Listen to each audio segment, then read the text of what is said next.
all your messages. Thank you so much. Please click to subscribe. Of course, I'm still here in Arizona, in Tucson, outside Nancy Guthrie's house. The mystery just seems to deepen. I mean, there's a lot of everybody's asking me. I mean, friends who I haven't heard from in like years are texting me, what's going on with the case? I mean, my mom is texting me constantly. What do you know that we don't know? I mean, honestly, it's still very mysterious about what is actually going on behind the scenes and what police may know and what they may not know. And is there a possibility that police literally don't know anything and that they're following up on different leads, but they have nothing concrete?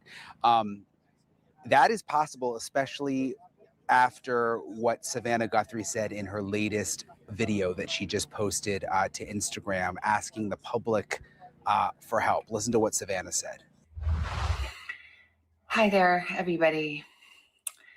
I wanted to come on and just share a few thoughts as we enter into another week of this nightmare. I just want to say, first of all, thank you so much for all of the prayers and the love that we have felt, my sister and brother and I, and that our mom has felt. Because we believe that somehow, some way, she is feeling these prayers and that God is lifting her even in this moment and in this darkest place. We believe our mom is still out there. We need your help. Law enforcement is working tirelessly around the clock, trying to bring her home, trying to find her. She was taken and we don't know where. And we need your help. So I'm coming on just to ask you, not just for your prayers, but no matter where you are, even if you're far from Tucson, if you see anything, if you hear anything, if there's anything at all that seems strange to you, that you report to law enforcement. We are at an hour of desperation, and we need your help. So pretty clear that Savannah is saying that they still need help finding Nancy. And she said, we are in an hour of desperation and we need your help. She said it several times. Okay. I just got to pause and tell y'all my thoughts. And I want to hear your thoughts. So put them in the chat. So yeah, Tracy Smith says, not real people. Tennis Girl says, I'm astounded at the amount of resources with no known results. This is all an act. So I feel like Savannah's video today, it wasn't scripted. It was more like the Savannah we see on TV. I think they very much know who had Nancy. I don't think Nancy's still with us. And they're all just going along with this, or Savannah is, and posting all this because they don't want this person to know that they've got it figured out, because they're trying to learn there's others involved. There's more of a network involved. I also think it's BS that Cash Patel was just happened to be in Tucson today.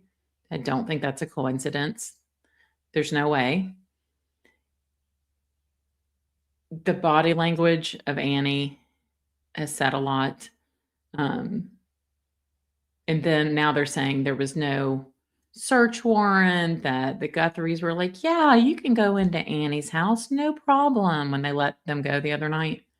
They were in there for 3 hours and it was dark and you could see the flashes as if luminol. And they're like, there's no search warrant. We can't find one. Yeah, it's because you conceal them.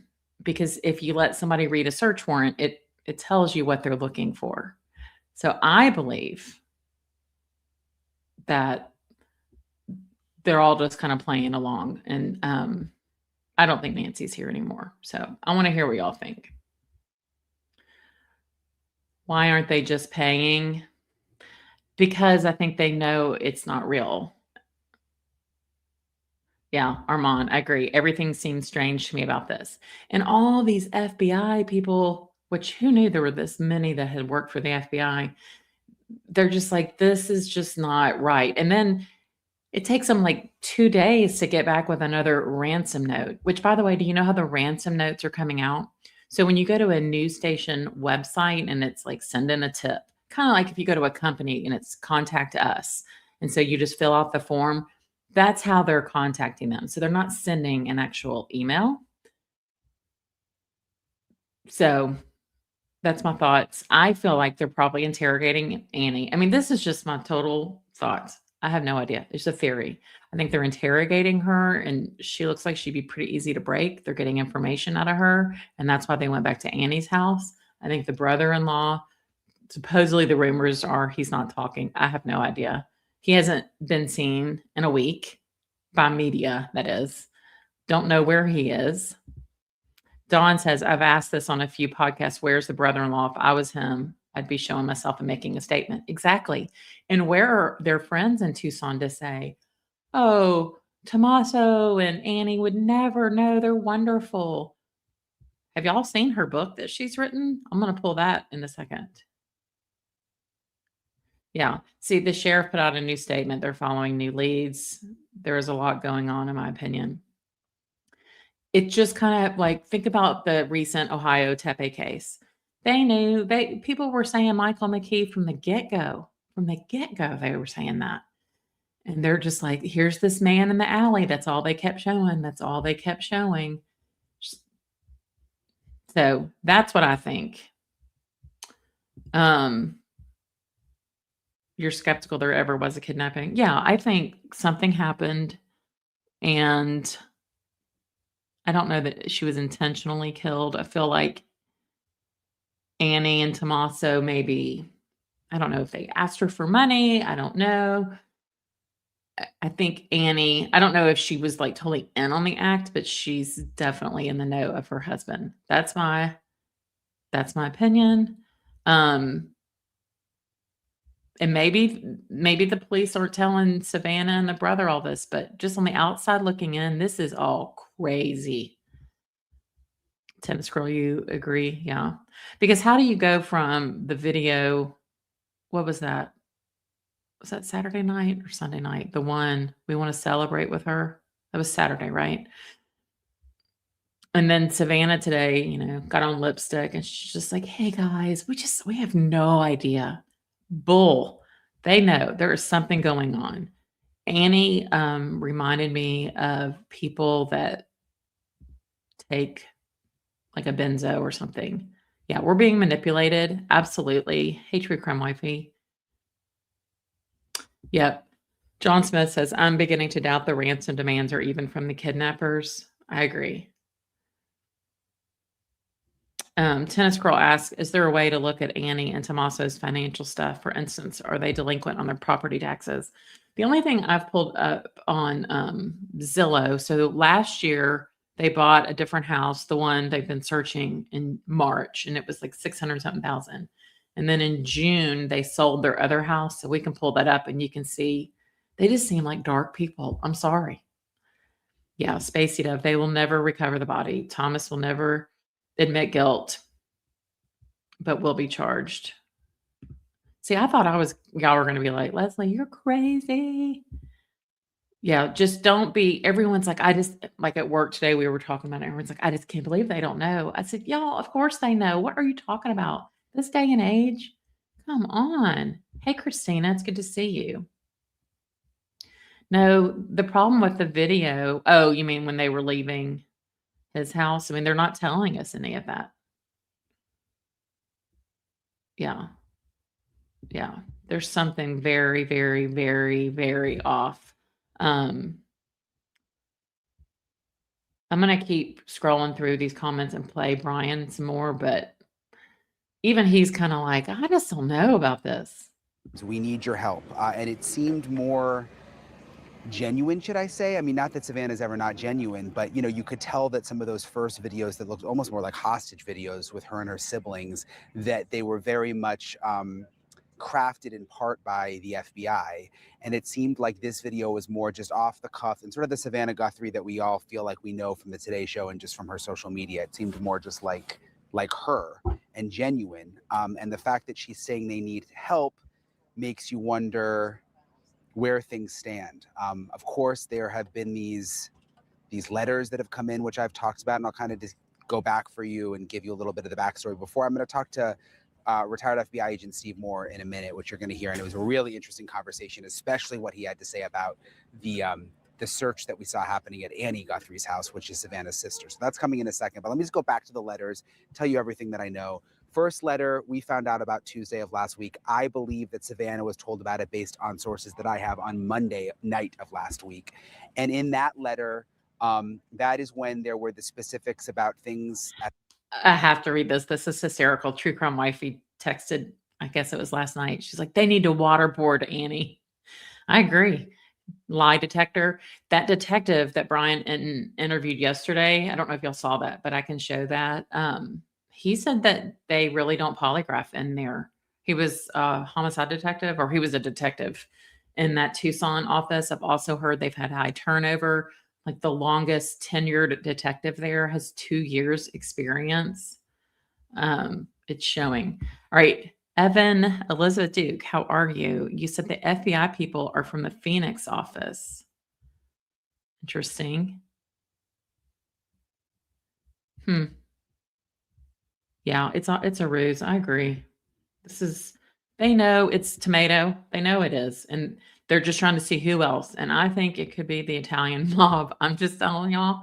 Y'all can think I'm nuts, but that's what I think. The house, the Apple iWatch, and the floodlight. And also there was the ransom. There was pay us $4 million by Thursday at 5 p.m. Or pay us $6 million by Monday. Those were the deadlines. Then came the second letter at the end of the week, which we know went to KOLD TV, which the news director was very clear to say is not a ransom letter. There was no demand for money in that letter, from what I have been told. But there was a very specific message in that letter that related back to the previous letter, which sort of connected the two. And I am told it was a grim message, which could explain why Savannah Guthrie. It was grim, probably because what's his face, Tommaso wrote it. Yeah, Top Cat. My theory is it's Tommaso sending the ransom notes as a diversion. I totally agree, but there's other people that are helping. Okay, he's using some VPN scrambler thing, so you can't find the IP address. Yeah, Maestro says, all I know about this case is Annie Guthrie is an occult witch. This is true. We're going to show her book on Amazon that has 2 reviews. Was just so sad and said, we've received your this in her message before this most recent one. In this, remember this message. Look at this message. We received your message and we understand. Stop. I mean, look at Annie. You know what it reminds me of? When you were little and like you had to say the prayer, or like it was before Christmas dinner or Thanksgiving dinner, and you're like, you know, I mean, she's awkward and her body language says a lot. And it looks like Cameron is that his name? Yeah, Cameron is ready to throttle her neck. That guy, and I think he probably could, but Annie, the way she's turned, something's very off. We beg you now to return our mother to us so that we can celebrate with her. This is the only way we will have peace. This is very valuable to us, and we will pay. So that was clearly, or at least appears to be, Savannah reacting to the second note that came in. And now the tone seems to have changed again, which makes me wonder, is there a possibility, and I think there is a possibility, that these ransom notes are unrelated to what's really going on here, that these ransom notes are just some jerk somewhere trying to extort money out of the Guthries, and that what really happened to Nancy may have nothing to do with whoever's writing the ransom letters. I think that is a possibility based on everything that I'm hearing. I don't think that that's for sure. They wouldn't have made Savannah create those emotional videos if they didn't believe that there was a possibility that those letters were legit. But just based on Savannah's most recent video, asking the public for help, it makes me wonder, based on all of these other things that I know, if the ransom letters have nothing to do with the actual disappearance of Nancy Guthrie. And they still may. They still may. So little backtrack just of what happened over the weekend. If you missed my previous episode, then I'm going to get into Steve where the real news stuff is. But over the weekend, Friday night, we of course saw the big FBI search here at the house where they closed the roads. Saturday night, we saw the 3 deputies show up to Savannah's sister's house. Annie Guthrie showed up there late at night. We're there for 3 hours taking pictures inside the house. And what? Oh, I want to pause it here too. Said something else. Brian Enton says, Enton, whatever. He's like, it wasn't even the FBI that went to Annie's house. I mean, these guys were just regular deputies from Tucson, and their cars were kind of beat up. Who's to say maybe the FBI guys weren't wearing Tucson stuff? I mean, we don't know. But I'm not believing all this. I'm going to ask Steve about, which is so interesting, is now NBC News is reporting that the Guthrie family consented to that search at Annie's house. We went to the courthouse looking for the warrants related to that, and we were told there are no warrants. Now, could they just be sealed? Sorry, this is my IFB, by the way, for my TV job, if you're wondering what that is, hanging by my neck, which is how you like listen to the anchors. Yeah, thanks, Brian. I think, I think that it was a search warrant or that's sealed or something. I'm going to hear what he says. So, Top Cat, you think Savannah's statements are all scripted? I felt that way until today's. Today's just kind of felt like maybe they just thought, well, and she's just like, guys, we just need help. We just don't know. I mean, maybe, are they keeping her in the dark too? But we were told there were no warrants. And where's her husband? Isn't he like big political dog that helped the Clintons and stuff? Why isn't he making statements? Where are like the PR companies and stuff saying, we absolutely, it's not the brother-in-law? It's very weird.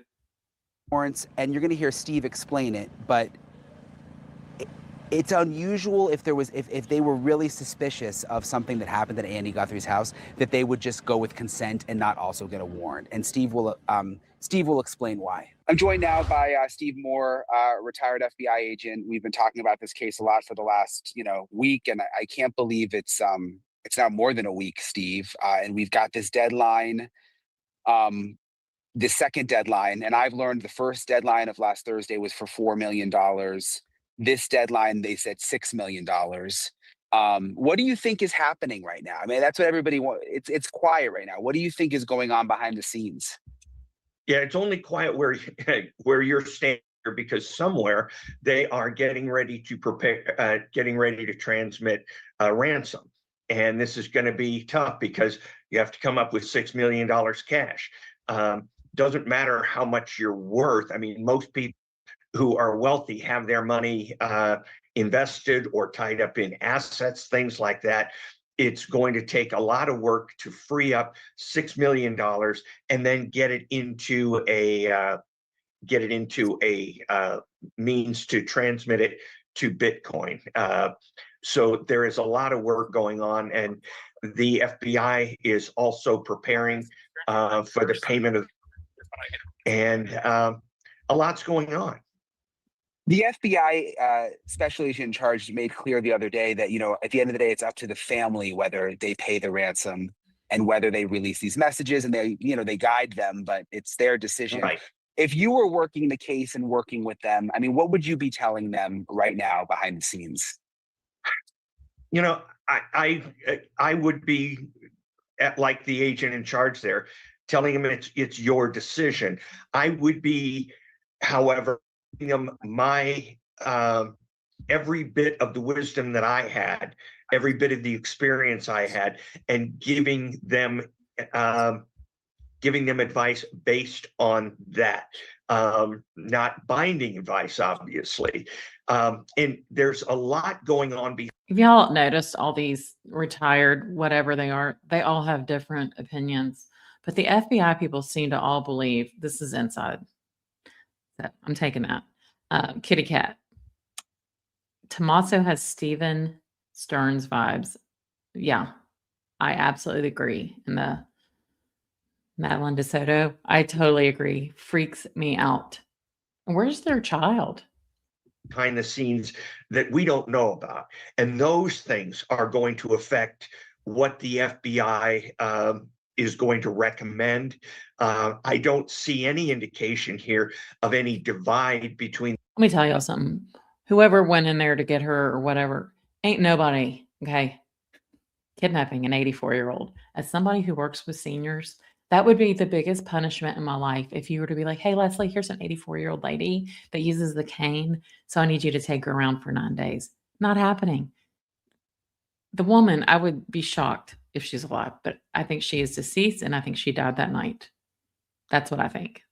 But we still don't know. But I think she is gone. Because, again, people don't kidnap 84-year-olds. Okay? They don't. And Nurse Riley, yes, they did interview the Uber driver, is what I've heard. The person that went in there knew that house. They knew more about it. This was not just an Uber driver like, oh, yeah, okay, I'm going to go rip off the Ring camera and do all this. The FBI and the family, which is always a risk. The FBI says if you do this, if you don't pay, or if you do pay, it's the worst possible scenario. And the family says, I'm going to do opposite because I just have a feeling, or I'm going to pay because I don't, and this is legitimate, I don't want to go to my deathbed thinking I didn't pay, and that might have been the reason that we never saw her again. Do you think, though, they're advising that? I mean, how many successful ransoms have there been really in history? Because not many. Jack in the Forest, does everyone think the disconnected pacemaker caused Nancy's probable death and that the kidnappers had no intention of killing her? No. Let me explain how the pacemaker works. It's like an implant, and they put it in the chest. Keeps the heart beating at a regular beat. It's got a major battery in there, okay? It basically communicates via Bluetooth with your watch, your Apple Watch, your iPhone, whatever. And usually the doctor can get data off of that app. So it's collecting it. Kind of like think about your Apple Health data, measures how many steps you take and all that. They didn't, just because they disconnected the Apple Watch and the iPhone away, it just meant that she was out of zone. It's just like if you're on your headset and you walk away from your phone too far, it doesn't work. It's like that. So they left her phone, they left her watch because she died. But even after someone dies, the pacemaker still goes. It's on a battery. So when you go to the funeral home, they take it out. I'm just telling y'all, I know this. And I think I said this on my live the other day. For anyone that's cremated that has a pacemaker, they have to remove it, because if not, it will explode in the oven. To pay? I mean, at the end of the day, are they saying, yeah, you should pay?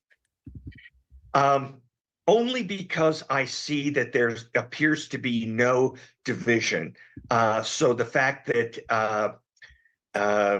the Guthries have said they're going to pay, and there's been no inkling of any disagreement on law enforcement's part, that would tell me that the totality of the circumstances is telling the Bureau that it would be wiser to pay at this point. I'm kind of like the play-by-play at a football game. I'm telling you what I can't tell you what play I'd call because I don't see the defense. But I can tell you that what I'm seeing is they've decided that the best play is to pay the ransom. And okay, the Bitcoin, you can see it all online. It's not like, you see, oh, here's Leslie B's checking account. It's just everybody's got a number, but you can see all transactions on there. And as of like an hour ago, it was still empty. So they haven't paid. BB Lee, this is interesting. You said, I have a paid subscription to Ben Verified. Annie shows up in the search results, and when I click through, I can view her information with no issue. Thomaso also appears in the results, but when I click through, it displays, oops, this information is not available. It's really odd. He's searchable, but the details page is blocked and unavailable. Again, I don't think there are coincidences. That's what I'm going to say. The government can do what they want to do, y'all. And if they pay, could that help the FBI in any way? Like, you always hear that it's not traceable with Bitcoin, but does it open up another avenue to at least investigate? Yeah, no, it's not true that it's not traceable. The FBI in some of these malware scams where they hold companies hostage to get their data back, the FBI's gotten something like $23 billion back from Bitcoin, and it gives them opportunities. I mean, they go in and they find a company or a scam artist who's doing this. They will frequently go in and take everything. So the FBI is not unable for your double negative day, they are not unable to recover money here, but there are some very specific things that they need to do and to make this happen, and those things have to be in place. And again, I would say that they're delivering the ransom, even electronically, gives the Bureau more information and more of a chance to catch somebody than by millions. See what he just said, the more information, the more opportunity to catch someone. That's why I think they might have Nancy's body, maybe. I don't know. And I think I could be way off here, but I just think they keep doing these videos to try to get these people, whoever they are, to keep communicating, because they learn more every time. And I agree, Kitty Cat, I said the same thing. Savannah was wearing makeup in the last video, and I'm not judging. I mean, hello, I wouldn't go on camera the other morning. But I thought it was an interesting look. She looked a little more rested, almost like she's accepted something. Tell me what y'all think. Of miles than by not paying. Sorry. Okay, 1 second. Let me just. Hey, Allison, can you go on mute? Sorry, I'm in the courthouse. It's okay. I figured. Yeah, Allison. That's the other thing I was going to ask. Let me just get back to my train of thought. So, did you see you saw Savannah's last message where she said, Yes. "We've received your message and we understand and we will pay." What did you make of that? Because there are different theories floating around. There was a message in the second note that came on Friday that I am told, was not necessarily positive. Do you think she means that we want our mother's, remains back at this point? Well, there's some things that she said in that we understand, and this is the only way we can have peace, and we want her back so we can celebrate. These are not things that you say when somebody says we've got him. Here's your mother. She says, she's scared but fine. This kind of stuff. A family who had just gotten proof of life would almost certainly say, "Please tell her we love her, that we are going to pay, we are going to get her back. Please, if there's any way you can get her medicines to her or make sure she's okay until this goes through." I heard none of that. And so I don't know, obviously, any more than anybody else on this side of law enforcement, what was in that note. But I think it's plausible that there's something more that they know that we don't. Oh, What do you think is going on behind the scenes with, like, for example, today, nothing has really happened to the house today, but yesterday they came out and they were looking in a septic tank. Friday night, they towed Nancy's car and were searching the house. Saturday night, I was at Annie's house and deputies came and were photographing the inside of the house. What I'm struggling with is wondering, are they just covering all their bases? And is this almost like a cold case? And like, there's just someone sitting in a room thinking, what have we not checked off yet? We need to be trying everything. Or are all of these things deliberate based on information that they have? And, this is all kind of like they're working towards one goal. You know what I mean? Yeah, no, I think you're right. I think you hit it right on the head, Brian. I had lots of cold cases. When you're in the bureau, the newest agent gets the cold case, and it's a 30-year murder or something like that because everybody's tired of working it. But a kidnapping case with a victim outstanding, goes cold in days, not years. And so, Yeah, and we're on day 9. And I don't know what kind of meds she was on, but they acted like if she didn't have it for 3 days, she was going to be dead. I mean, she might have high blood pressure, but I still think she was gone that night. I am of the belief too. I'm not totally sold that she ever came home, but I know that throws off the whole Apple Watch and the phone, but maybe they put it on airplane mode and then I don't know. They can tell a lot though when they get that iPhone. I believe that what happened is this, that in the initial rush, when it was being run by Pima County, and by the way, I'm not criticizing anything they did, they had a very short window where they could get in that 24 to 48 hours, a quick return, and they had to jump on this. So it can take 24 hours to process a crime scene. You don't have that time. So they went in and they got the evidence they could get as quickly as they could get, the most obvious evidence they could get, and proceeded with it. So now, 8 days down the road, the FBI seems to have taken over main control of the case, which they should, not because Pima isn't competent. I will never believe that this is a home invasion gone wrong. I just, even if they say that, I'm not going to believe it. But because FBI has thousands of agents and an entire science lab they can pop on this case. And so what the FBI has done is say, okay, at the beginning, we just had to, just bam through this whole thing. Now it's getting a little cool. And we have to go back and retrace all. Okay, this guy is drinking the Kool-Aid. Jack in the Forest, you said that the Guthries made a decision to be public with this. I don't think they had a choice if these ransom things, they're going to the news outlets. They don't go to the police because they go on the news station website and submit a tip. And so that's how they're sending these ransom notes, which again, in the words of Charlie Adelson, it's not done like that. All the steps, find anything we might have missed. And so they sent the evidence response team, which is SpaceX of evidence gathering and crime scenes. So said start at the beginning. And all right, I gotta mute him for a second because I want to show y'all Annie Guthrie's book. Y'all see that?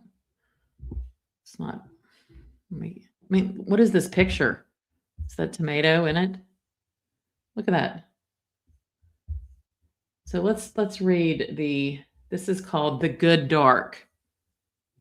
Yeah, I bet her mom was like disgusted with her. Sorry, but not. Okay, The Good Dark, Annie Guthrie. Oh shoot. Says in the sequence of poems comprising Annie Guthrie's first book, the quest for the meaning of human consciousness and its tangled subjectivity is drawn as a slow-building narrative of the mystic experience. The journey enacted is that of the self as character who encounters insurmountable mysteries in a breaking selfhood. A dossier of contemplative exploration, The Good Dark chronicles an immersive search in 3 acts, unwitting, chorus, and body, stations through which the character must pass and where she is accumulatively confessed, compounded, and erased. What is that even saying? It's like a Wendy Adelson book. I was going to see where the reviews are. Oh, it says, about the author, Annie Guthrie is a writer and jeweler living in Tucson. She has a metal smithing studio at Splinter Brothers Warehouse. God, if I was in Tucson, I'd be going over there. And can be found through her website. She teaches at the University of Arizona Poetry Center and also mentors select students wishing to apprentice in poetry or to further their art projects through her courses in oracular writing. Okay, this book was published in 2015. Okay, Bruce Knoll Anybody find him online? Has said, Annie Guthrie is exceptional in the way she razor cuts straight to truth. Her poems elucidate, they put my brain and heart into a new and welcome place.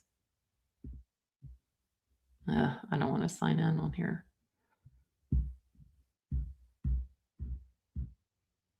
Very strange. Just look at that picture, y'all. That's all I'm going to say.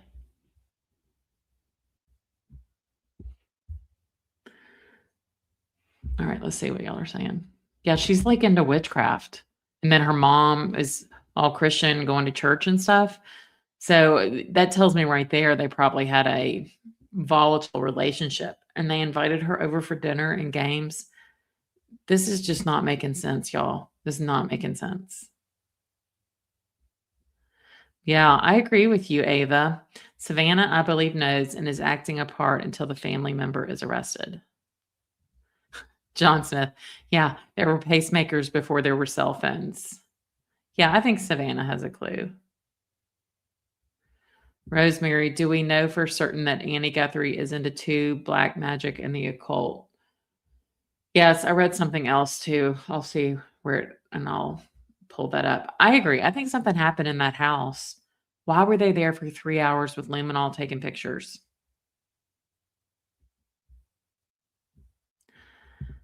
Jack, thanks for edifying me. I understand pacemakers are extremely common, so this is excellent. Yeah. Yeah, Tomaso, whatever. He's a teacher. So where are all the students and the parents at the school saying, oh my God, he has been amazing. There is no way he would do this. I have not heard a single person come forward. And why aren't they on the news in Tucson? The sheriff going, everyone lock your doors. You need to be very scared. If you're elderly, they are on the prowl for y'all. No one's been told that. Yeah, quite contrary. I thought the same thing. Kidnapping an 80-year-old woman would be more trouble than it's worth. Yeah, exactly. I'm 72 and nobody would want to kidnap me. Hey, Maya, it's good to see you. Happy you're here. Savannah has a clue. Yeah. Oh, Elizabeth, good info. Didn't know that. It is over $100,000 fine to the crematorium for a pacemaker left in. Why would they pay with proof of no life? There's never intention to pay. They're doing this to try to get the other people in the network or whatever to keep sending these messages. It's just, I'm not doing a good job explaining it, but it's very weird. They need to get this guy off the screen. do things like I've seen them operate when I was in the FBI, and it was astounding. They bring surveying equipment in, like property surveyors, and they come up with millimeter dimensions of the pool to the house to this corner, and they accurately reproduce the house and the land electronically, and then every bit of evidence is geo-referenced in what they're doing. It's just astounding. So what I see is them coming in and absolutely creating a record from the beginning. We have a producer. I was actually just texting with her, Allison, our friend, who's at the courthouse and is telling me that that there's no warrants available. And there's been a lot of action. I mean, they've been at the house 3 times now. They were at Annie's house, the sister. As a reminder, there were no warrant, no probable cause that could be seen when Sigfredo Garcia was arrested either for a full week. I'm just saying the government can do whatever they want. They can seal stuff. I'm not believing it. Do you think that means that that they're sealed, or would they need warrants for all of these things that we've seen happening? No, they would not necessarily need warrants. If they're sealed, I think there might be indications of a sealed warrant. But the fact I don't agree. Top Cat, did they seize Tomaso's computers, or we don't know? Oh, I would say so. I mean, they had that ICAC, the Internet Crimes Against Children group in that home. There's no telling what all they got. that they're getting voluntary compliance, and they're not seeking a warrant. There were times when they'd say, yeah, come search the house. We get a warrant anyway, because the person was a suspect. And we know that if we eventually arrest them, they'll say, oh, I never said that. So what this means to me is they're somewhat confident that they have legitimate access to the house that is not going to be attempted, that nobody's going to attempt to rescind in court, which means they don't view people as suspects in this case. And I know you only have limited information, and we all only have limited information on the outside, but with your gut, do you think this kidnapping element is real? Or do you think this is sort of just a sideshow and they're working a whole different investigation here? I think that's possible. I'm not putting it as my number one possibility, but they may know more than me. Certainly the going back to the evidence, and they are certainly considering the possibility. They Notes totally set the FBI. I think it's probably of dealing in that statement that was unnecessary, that was superfluous, that wasn't considered. That note was as carefully crafted as a crossword puzzle. Every single word and the number of words and the tone, everything. I mean, there's a reason besides notoriety that Savannah's reading this. That's just the way it goes. Yeah, and you can tell that they're reading. Like, she looks down in pretty much every video, so it's obviously she's trying to stick to the specific words. Right. Just back to something else from Saturday night when I was out at Annie Guthrie's. The 3 deputies showed up, blue gloves. They went in. It was very low key. Like, it wasn't like they weren't FBI. There was a security guard there, hired by the Guthries, who seemed to know they were coming. Let the 3 deputies right through, and we've since learned. Was texting me constantly. Shit. What do you know that we don't? I didn't mean to hit that. Why does Brian always say blue gloves? Does anybody know? I mean, I know it means like they're sterile, but he makes a point to say blue gloves. Exhale, dream. Has anyone ever told you your voice sounds like Nancy Grace? It does. I get some Nancy Grace comments. It's probably because we're both Southern. That's my guess. But And the blinds she's really short and petite. I'm tall, but that is funny. were down, but we could see flashes from inside. So they were taking pictures inside the house for about 3 hours. This is, again, Annie Guthrie's house, so Nancy's other daughter. Should we be reading into that?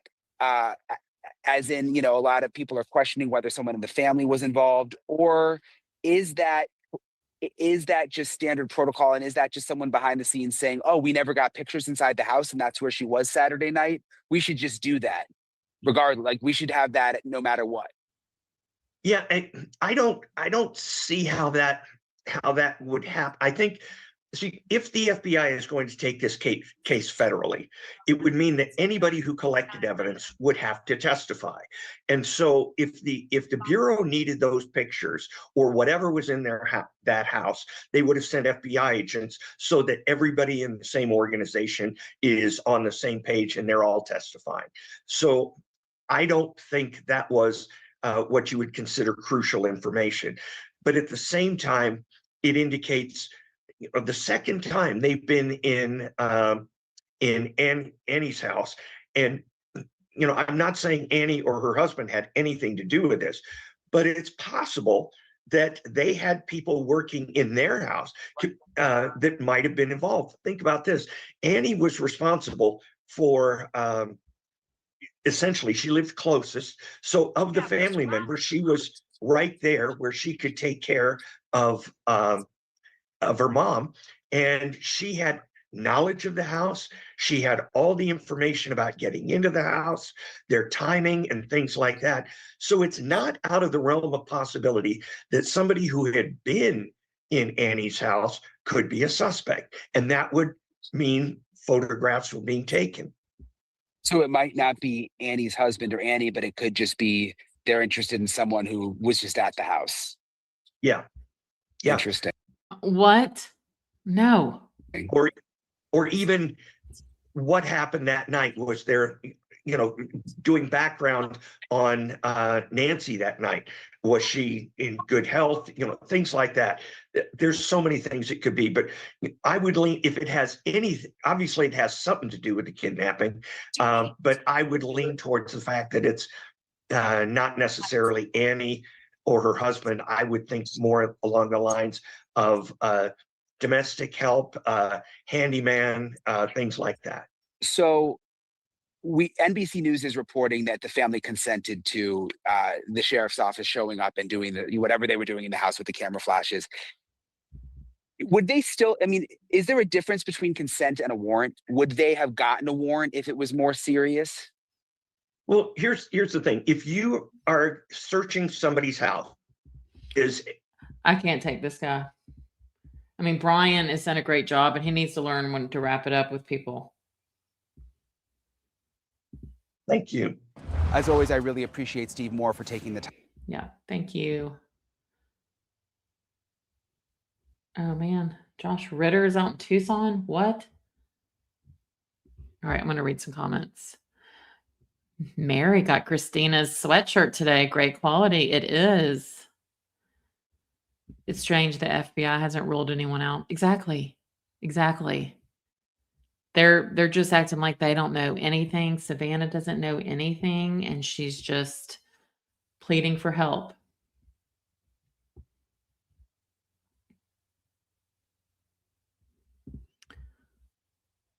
Blue River's on alert mode. Yeah, I think Ashley, I know people are mad at her, but she still stands by her source. So I am just going to believe that.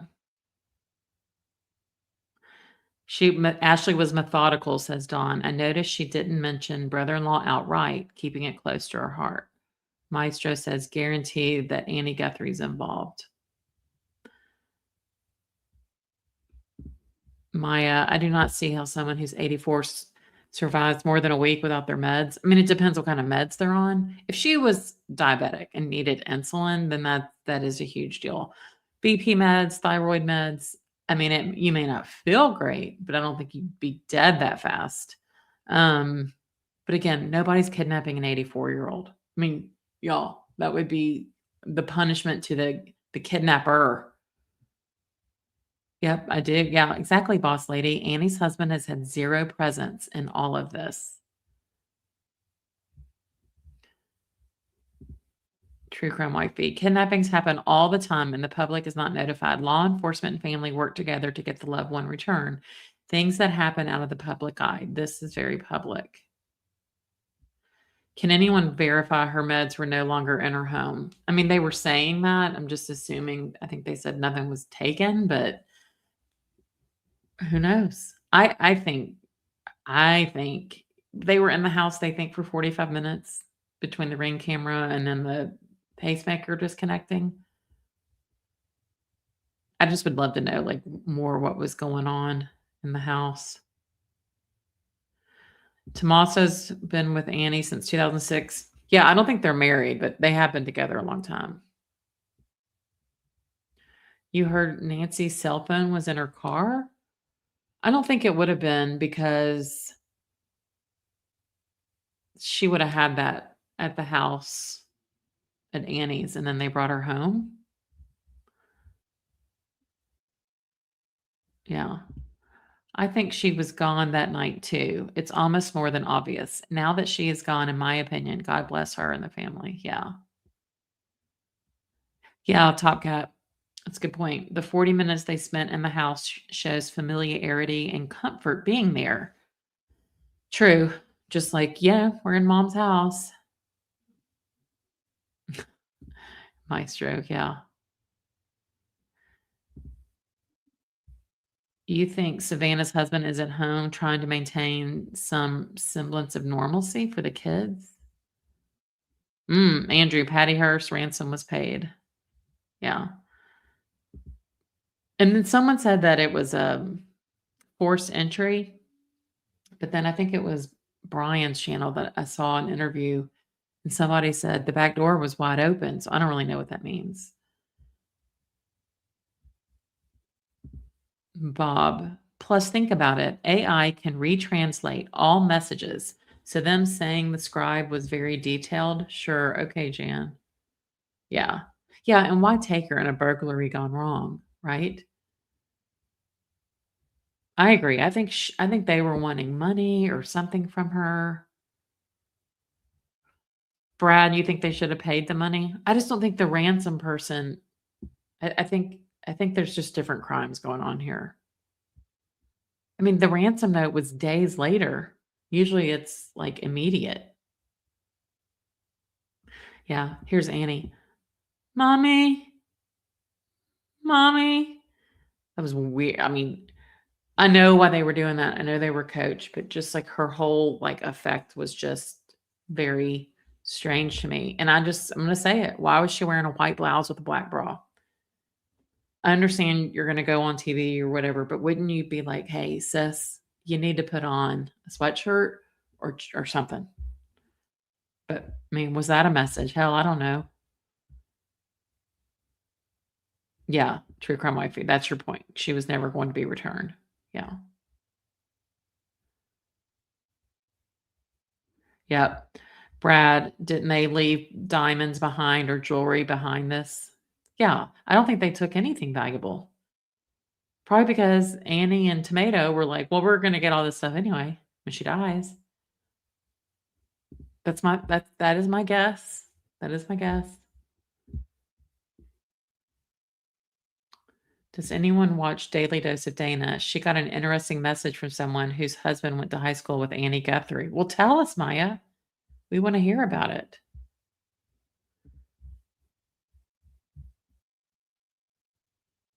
Yeah, see, I agree. Roffin, Savannah didn't look devastated today. It's just all weird. Tommaso isn't even with the siblings. Probably because he's being waterboarded in the FBI office. I'm on tonight. No, I don't know. You think I'm harsh? I'm sorry. I'm just telling y'all what I think. I mean, it's just my opinion. I've been thinking about it a lot today. There's something, this doesn't add up at all.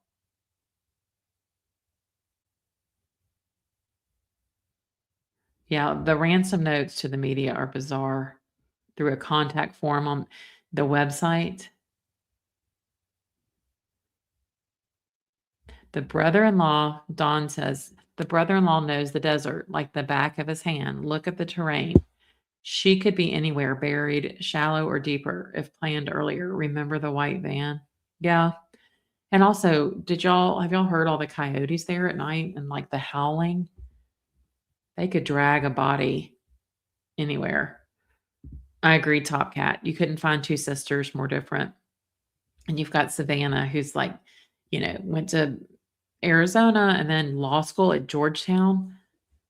Really hard to get in, much less she was an excellent student.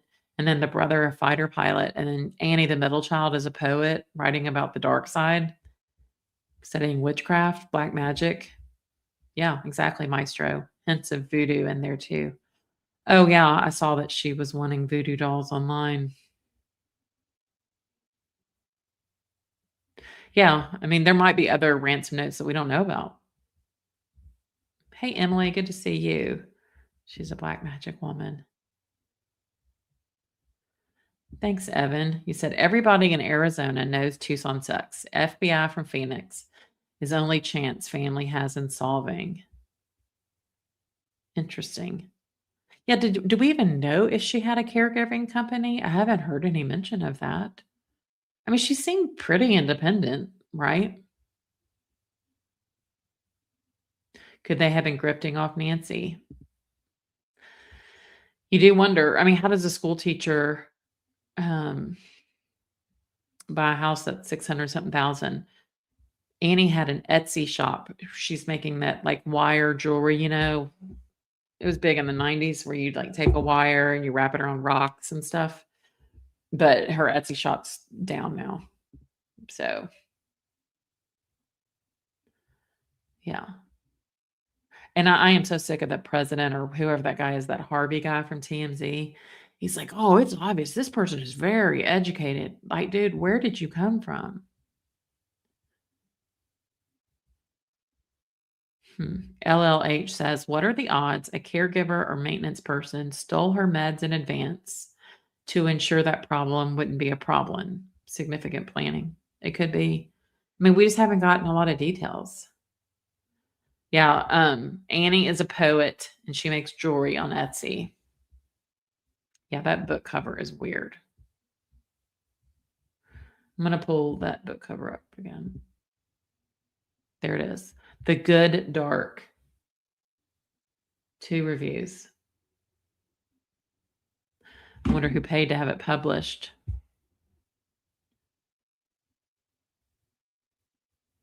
Oh, Betsy. Hi, you said, did anyone else but me hear Annie and Mom had an argument over finances that night? I hadn't heard that. Most rich people are into cults. Well, look at Hollywood, all into that Scientology. You don't think it was luminol? They weren't in protective cover suits? Okay. Yeah.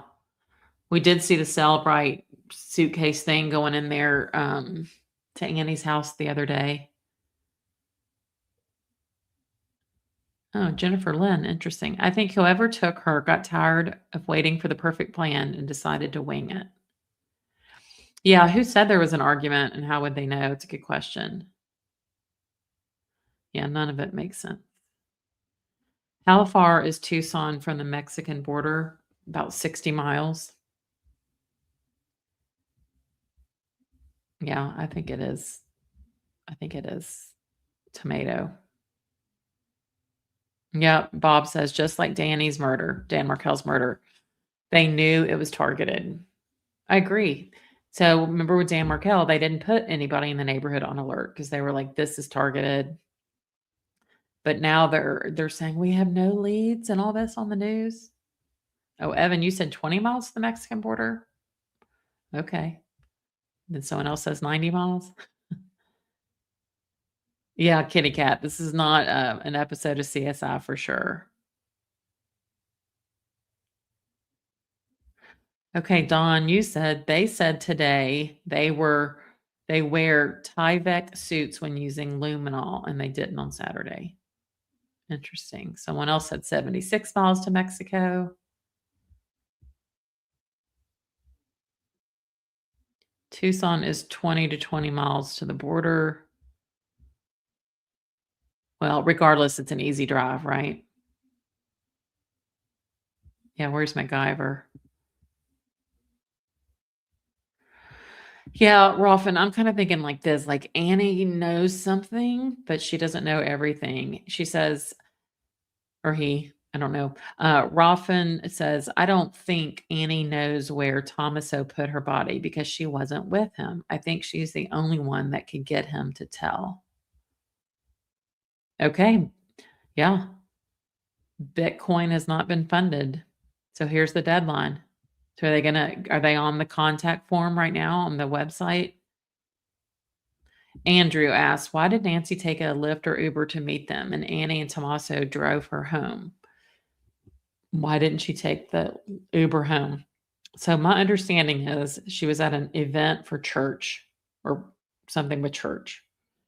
And so then she Ubered from church, probably because Annie's a witch and can't go near the church. And she Ubered to Annie's. And then I guess they were like, we'll drive you home. I still think it's all strange. What about a sealed safe room? Yeah. And I just want to say welcome to everybody. I'm Leslie B. This is True Crime in a Minute. And we have a great community and a great chat. Yep. So I appreciate it. If y'all want to subscribe, would love it. And like the video. Jack says, think about it. If family, it would be mental issue, anger, hatred, or for money. And that person wouldn't involve media. So it may be someone who's not a stranger, but also not family. Yeah. The sister and her husband seems to me like people who would like to live in Nancy's house. Yeah, that's true. Oh, I was going to show y'all on Zillow the the houses. I thought y'all might want to see that. I'm going to turn on this. Would investigators typically be demanding proof of life to move forward? I mean, for instance, as a prerequisite to any payment? Yeah, typically you would want a proof of life before you put $6 million in a cryptocurrency wallet and then take the risk that the FBI is not able to track that cryptocurrency using chain analysis through. Watercolor Mama says you heard that Annie and Tommaso have ties to the Epstein files. Has anyone heard that? I thought I heard that Savannah's husband was in it, but I've lost track of all that. The blockchain and hopefully identify a wallet linked to a person, right? So there's a lot of steps there and a lot of ways things can go wrong. And so typically you would actually have a open dialogue with the kidnappers. And what makes this case so strange is the kidnappers refuse to communicate. They have only communicated these few times, and they've closed any door for follow-up communication. And that makes it incredibly difficult to even find a person of interest in this case. And good evening, I'm Erin Burnett. Out front tonight, the breaking news of a cry for help. Savannah Guthrie in a new video for the first time making a plea to the public. She looks into the camera, begging for tips, not addressing her mother's alleged captor, as we have seen in all other previous videos from Savannah and her siblings. We believe our mom is still out there. We need your help. Law enforcement is working tirelessly around the clock, trying to bring her home, trying to find her. She was taken and we don't know where. And we need your help. We are at an hour of desperation. And we need your help. Guthrie's desperate plea coming 3.5 hours before the second deadline, which was given as 7 Eastern tonight, obviously just a couple of minutes ago. Now, that's according to the original alleged ransom note, a note which demanded $6 million by 5 p.m. local time. That's 7 o'clock Eastern, according to our affiliate, KGUN. But according to TMZ, the Bitcoin account referenced in the ransom note still has a zero balance. Over the weekend, Savannah Guthrie and her family did respond to the ransom message, saying that they would pay to have their mother returned to them. It's all coming as investigators were seen examining a septic tank near Guthrie's home, as well as visiting Savannah's sister's home, where Nancy Guthrie went for dinner the night of her disappearance. Now, in just a moment, we're going to be joined by TMZ's Harvey Levin, who received that original ransom note. First, though, let's go to Tucson, Arizona, and our own Ed Lavendera. And Ed, what are you learning there on the ground? Is Savannah calling this the hour of desperation? And of course, we're now past what that alleged letter said was the final deadline. Yeah, as the news kind of focuses on this ransom situation and trying to make sense of what that could be, investigators here in Tucson say they will be returning back here to the home area around where Nancy Guthrie lives to continue their search, and that search could also continue into tomorrow as well. But it's not clear exactly what they're looking for. We believe our mom is still out there. Savannah Guthrie, sitting alone, makes a direct appeal to the public for help in the search for her missing mother, Nancy Guthrie, 9 days after she was taken in the middle of the night from her home in Tucson, Arizona. We need your help. Law enforcement is working tirelessly around the clock, trying to bring her home, trying to find her. She was taken and we don't know where. It's been 3 days since the alleged kidnapper sent a second ransom note to a local TV station after demanding $6 million. The latest note did not include a deadline. The FBI and the local sheriff's department have searched Nancy's neighborhood day and night, scouring her home, her rooftop, even an underground septic tank near her property. Searches by air and ground of the nearby foothills and desert, and still Nancy's no closer to coming home. Savannah and her family are reaching out again, this time for more than prayers, asking people to look for their mother wherever they can. No matter where you are, even if you're far from Tucson, if you see anything, you hear anything, if there's anything at all that seems strange to you, that you report to law enforcement. Expressing gratitude in this horrific moment as she appeals to everyone concerned about her mother's fate. Thank you so much for all of the prayers, because we believe that somehow, some way, she is feeling these prayers and that God is lifting her even in this moment and in this darkest place. This is the fourth video the family has posted to social media, including 2 from all 3 of Nancy's children and 1 video.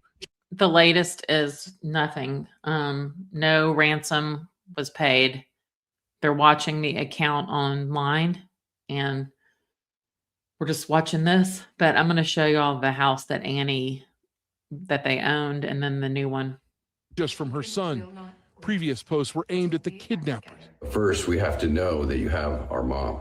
We went to talk to you, and we are waiting for contact. And even directly to their mom. Everyone is looking for you, Mommy, everywhere. We will not rest. On Saturday, the siblings again reached out to the potential kidnappers, offering payment. We beg you now to return our mother to us so that we can celebrate with her. This is the only way we will have peace. This is very valuable to us. And we See, that was very scripted. All of them. And then today it wasn't. will pay. With each message, another glimpse into this nightmare that Nancy Guthrie's family is facing, seemingly with no end in sight. We are at an hour of desperation, and we need your help.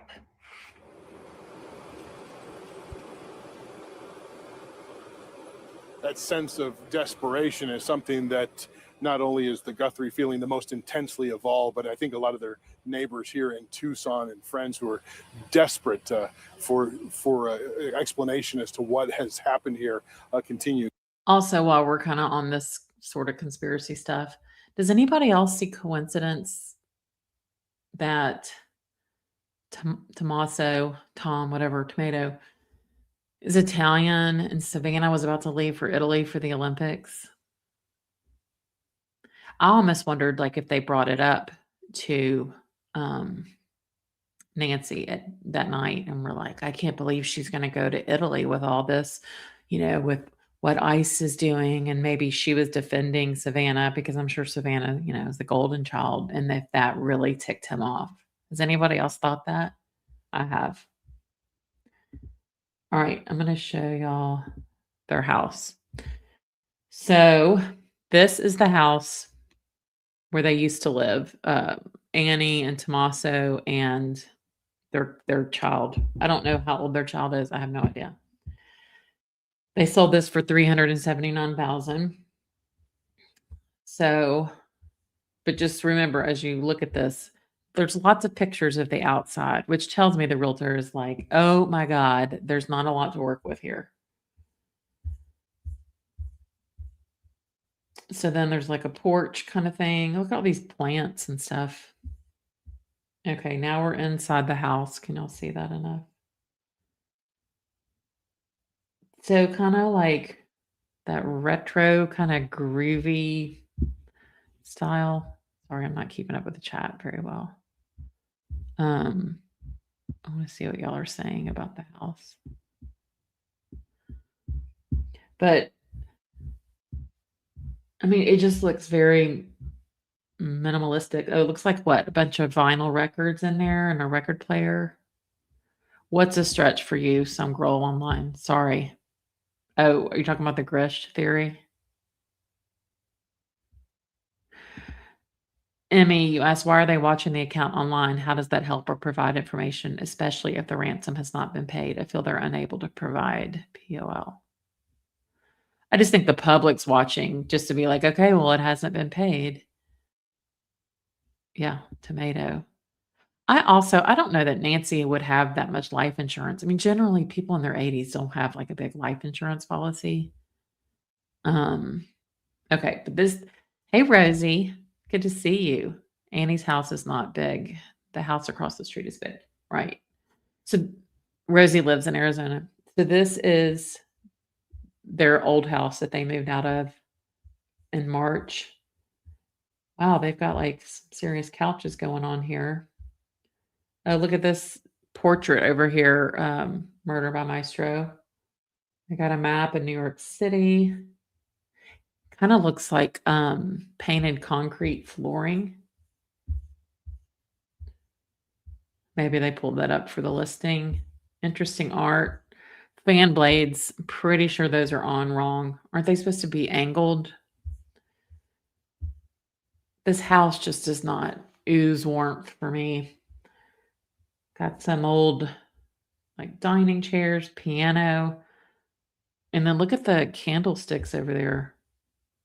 Here, right, I'm going to make this bigger. Got a vanity mirror on the piano. Here's the kitchen. That's where Annie makes her stew.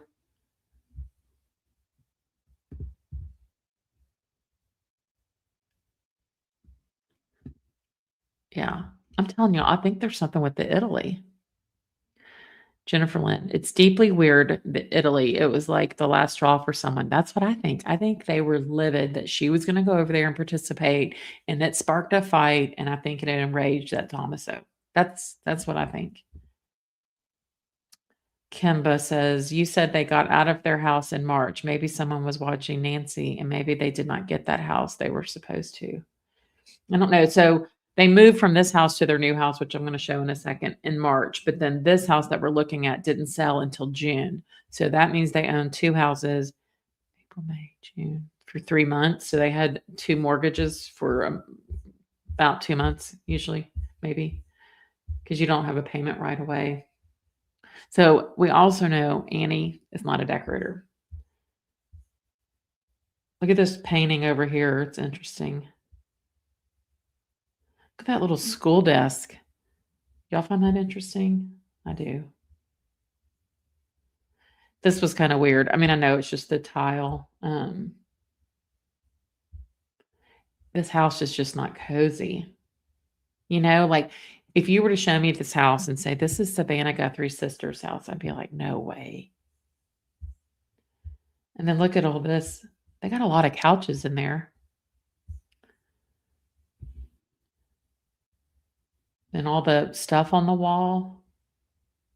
Oh, look, here's a picture. Looks like, is that Annie and Savannah? And I don't know if I can zoom in anymore. That looks like 3 siblings. Look at this art.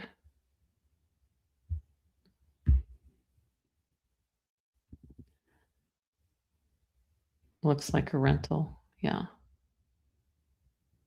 Yeah, Rosie, tell us about it. You were there. I want to hear what everybody was thinking.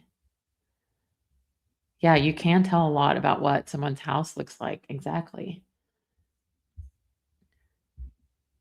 Invasion of privacy, because it's on Zillow. I mean, you know, that's just part of it. I'm not trying to invade privacy. I'm just showing y'all.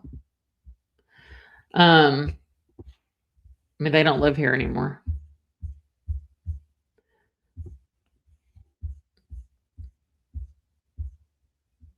I thought that was weird though with the Tepe case. It made me think, you know, when you buy a house, like get the stuff off Zillow, because that McKee guy could see the whole footprint of their home. They have a lot of books. I guess the poet has a lot of books.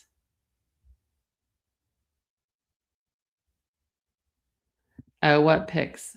Sorry, I'm in StreamYard, so I can't really see a lot of stuff. Is this the new house? No, we're still on the one that they sold. Metal fence. It just looks very like artsy. Yeah, lots of garden photos.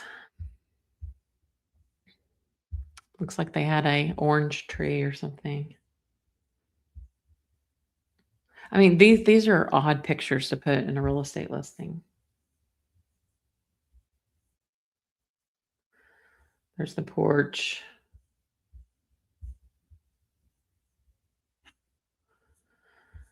Flowers. Oh, washer and dryer. Similar to what I used to have. Okay. Now we'll go to the new one. Give me a second. I got to get the address off the screen.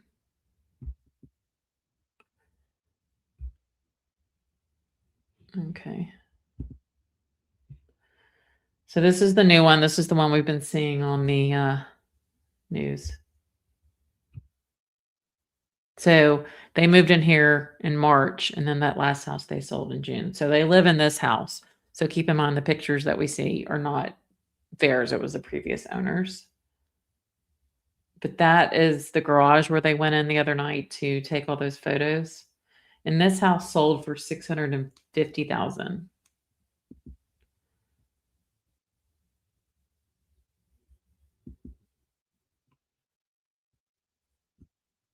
Let's see. Yeah, so this is the house where Savannah and Cameron and Annie were all staying up until wherever a few days ago.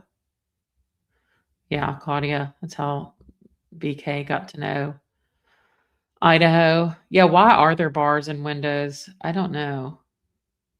Yeah, I don't know.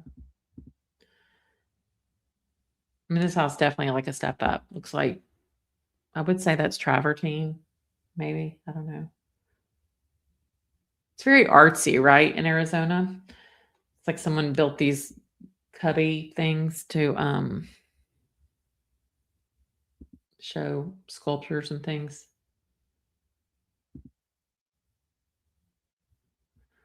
So that's kind of interesting.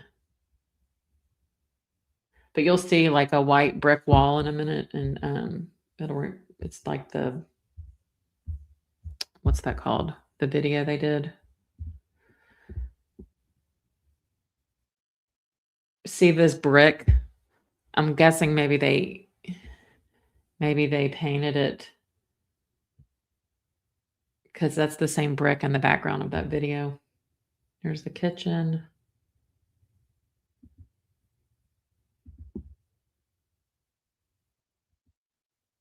I cannot wait until the FOIA stuff comes out with like the interrogations or the interviews. So this house has like the decor, or whoever these people were, that I would expect to be out there.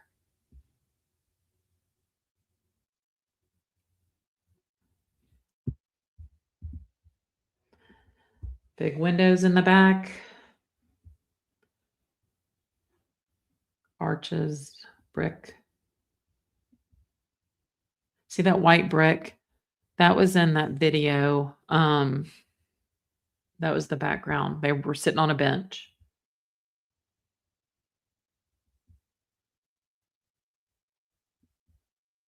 It has a pool, so that they did upgrade. So I do wonder, like, how were they able to upgrade if he's a school teacher and he has a band, right? We know he wrote a song about murder, or they sing a song, excuse me, about murder. That's Thomaso. Yeah. I mean, they basically almost doubled their square footage. They increased like 1,000 square feet, and then they went up about 300,000 in price.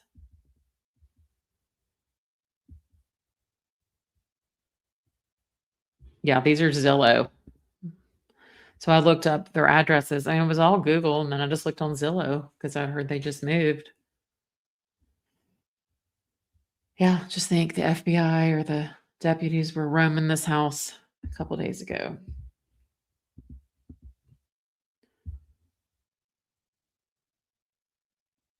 It's interesting, all these porches out there. It's not what I would expect. A little grass, palm tree. This kind of creeped me out. I hope they've inspected this shed. That's in the backyard there. Maybe it's Annie's art studio.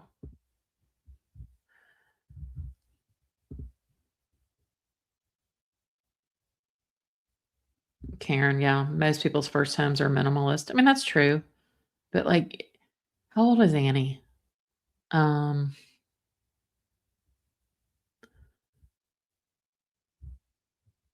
she's got to be.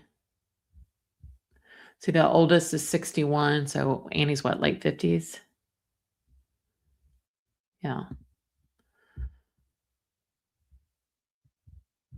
Sorry, my chat's not refreshing. Yeah, it doesn't look like that other house where kids would live. However, you have to get your house like market ready. So, but this shed is interesting. That's showing where it is. That's the floor plan. And that's it. So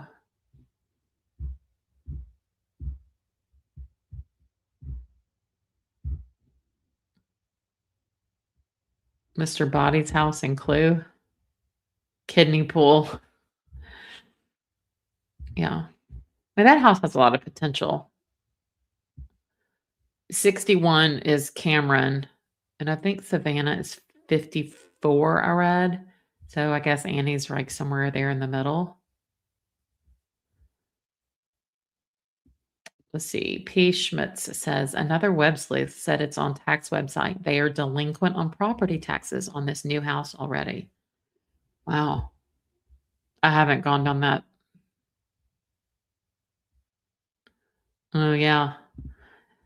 Jennifer Lynn, the FBI consulted on Silence of the Lambs. My daughter is Catherine speech. Well, but really, when they filmed that movie, that was the FBI consulted them on the script. Tennis girl, I want to look at Pima County tax rolls. I think I heard they've not paid property tax. Yeah, that would be very interesting, assuming that's all accurate. I mean, y'all know these government agencies. I mean, you never know.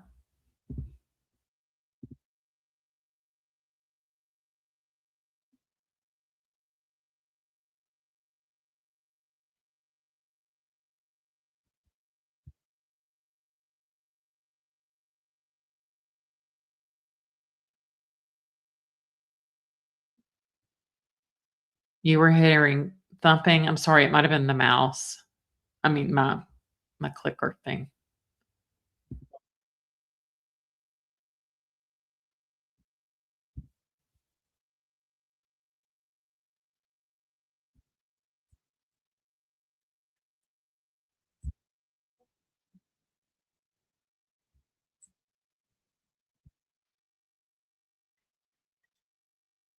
And so, you've been looking at the Bitcoin account. What are you reporting? There's nothing there. It has not been deposited. Aaron, I was thinking of something that you raised on Friday when you spoke to the reporter from KOLD and asked about the second note. And you asked her if this was a ransom note. And she kind of carefully said that she doesn't think authorities would characterize it as a ransom note. The only other thing I can think of, what if, and I don't know this, but I'm just raising this, what if there was another Bitcoin address in that second ransom letter that doesn't align with the one we received? I don't know why they would do this, and it doesn't make sense to me because sometimes I wonder if Harvey, this guy, is behind all this, because TMZ has got to be exploding. And who sends stuff to TMZ? It's just strange.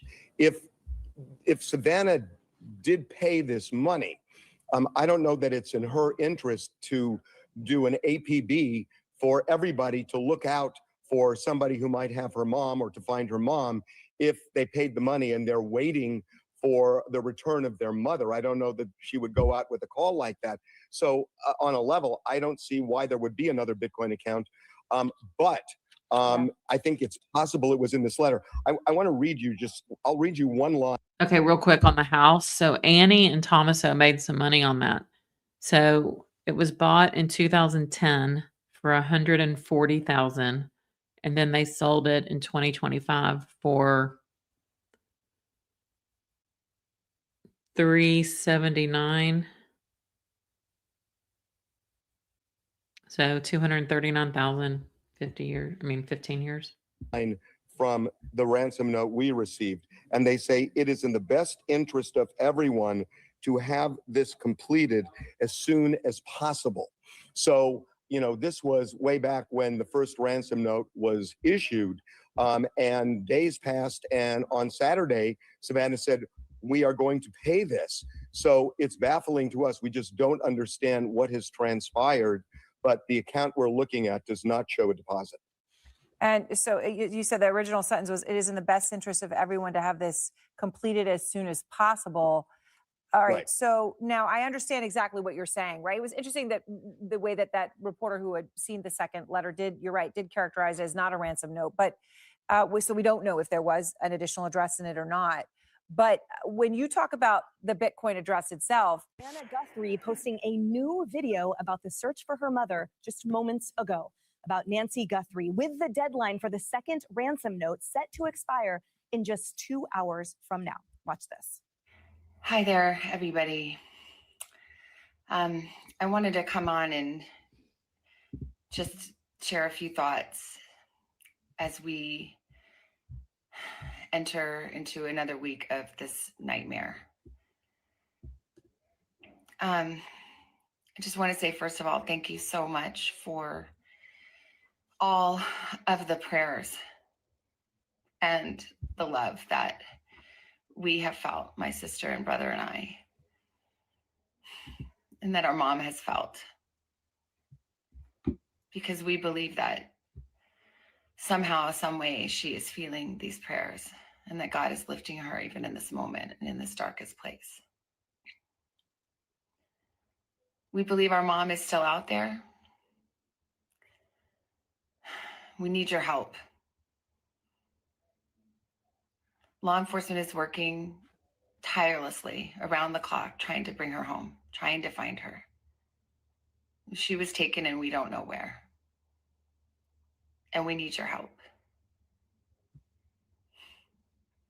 So I'm coming on just to ask you, not just for your prayers, but no matter where you are, even if you're far from Tucson, if you see anything, if you hear anything, if there's anything at all that seems strange to you, that you report to law enforcement. We are at an hour of desperation, and we need your help. All right, let's go right to Jonathan Hunt with the latest. Jonathan. Emily, clearly very, very difficult to watch and listen to that latest desperate video message from Savannah Guthrie. A couple of things struck me in particular in there is the tone she was using. We believe our mother is still out there. We believe our mother is still hearing the prayers coming from around the country and around the world. Now, that is a contrast to the last video message we heard from the Guthrie children. That was a direct message to the kidnappers on Saturday night. And the tone of that, a lot of people interpreted as looking at more of a worst case scenario. Here, very clearly, Savannah Guthrie is saying, we believe, we hope, we have faith that our mother is still out there. And obviously the inference of that is that she will come back to her children at some point. Another point that you have to look at here, in the video message to the kidnapper on Saturday night, Savannah Guthrie concluded that by saying, we will pay. Now, you would assume that if they believe that their mother is out there, is alive, they would have followed up with that promise very quickly and made that payment. Now, we also know from Harvey Levin at TMZ, who received the first ransom note, that the kidnapper or kidnappers promised that upon payment, Nancy Guthrie would be returned to Tucson within a certain time frame. Now, can you look at this new message and believe that they made that payment and then heard nothing? That is one possible scenario. Obviously, with a complete absence of commentary from the sheriff's office and information from the sheriff's office behind us here, which is their right, of course, in this investigation, we are all clutching at straws. We're all trying to read tone and read the tea leaves. But clearly, this was a very desperate message to the wider public from Savannah Guthrie for help in finding her mother. And it does, you have to read it to some extent, at least, Emily, as saying that Savannah Guthrie is losing faith while she's paying tribute to the work of. I didn't get that she's losing faith. Kristen, right. Remember the Idaho 4 case? Law enforcement lied to us for a while that they had nothing.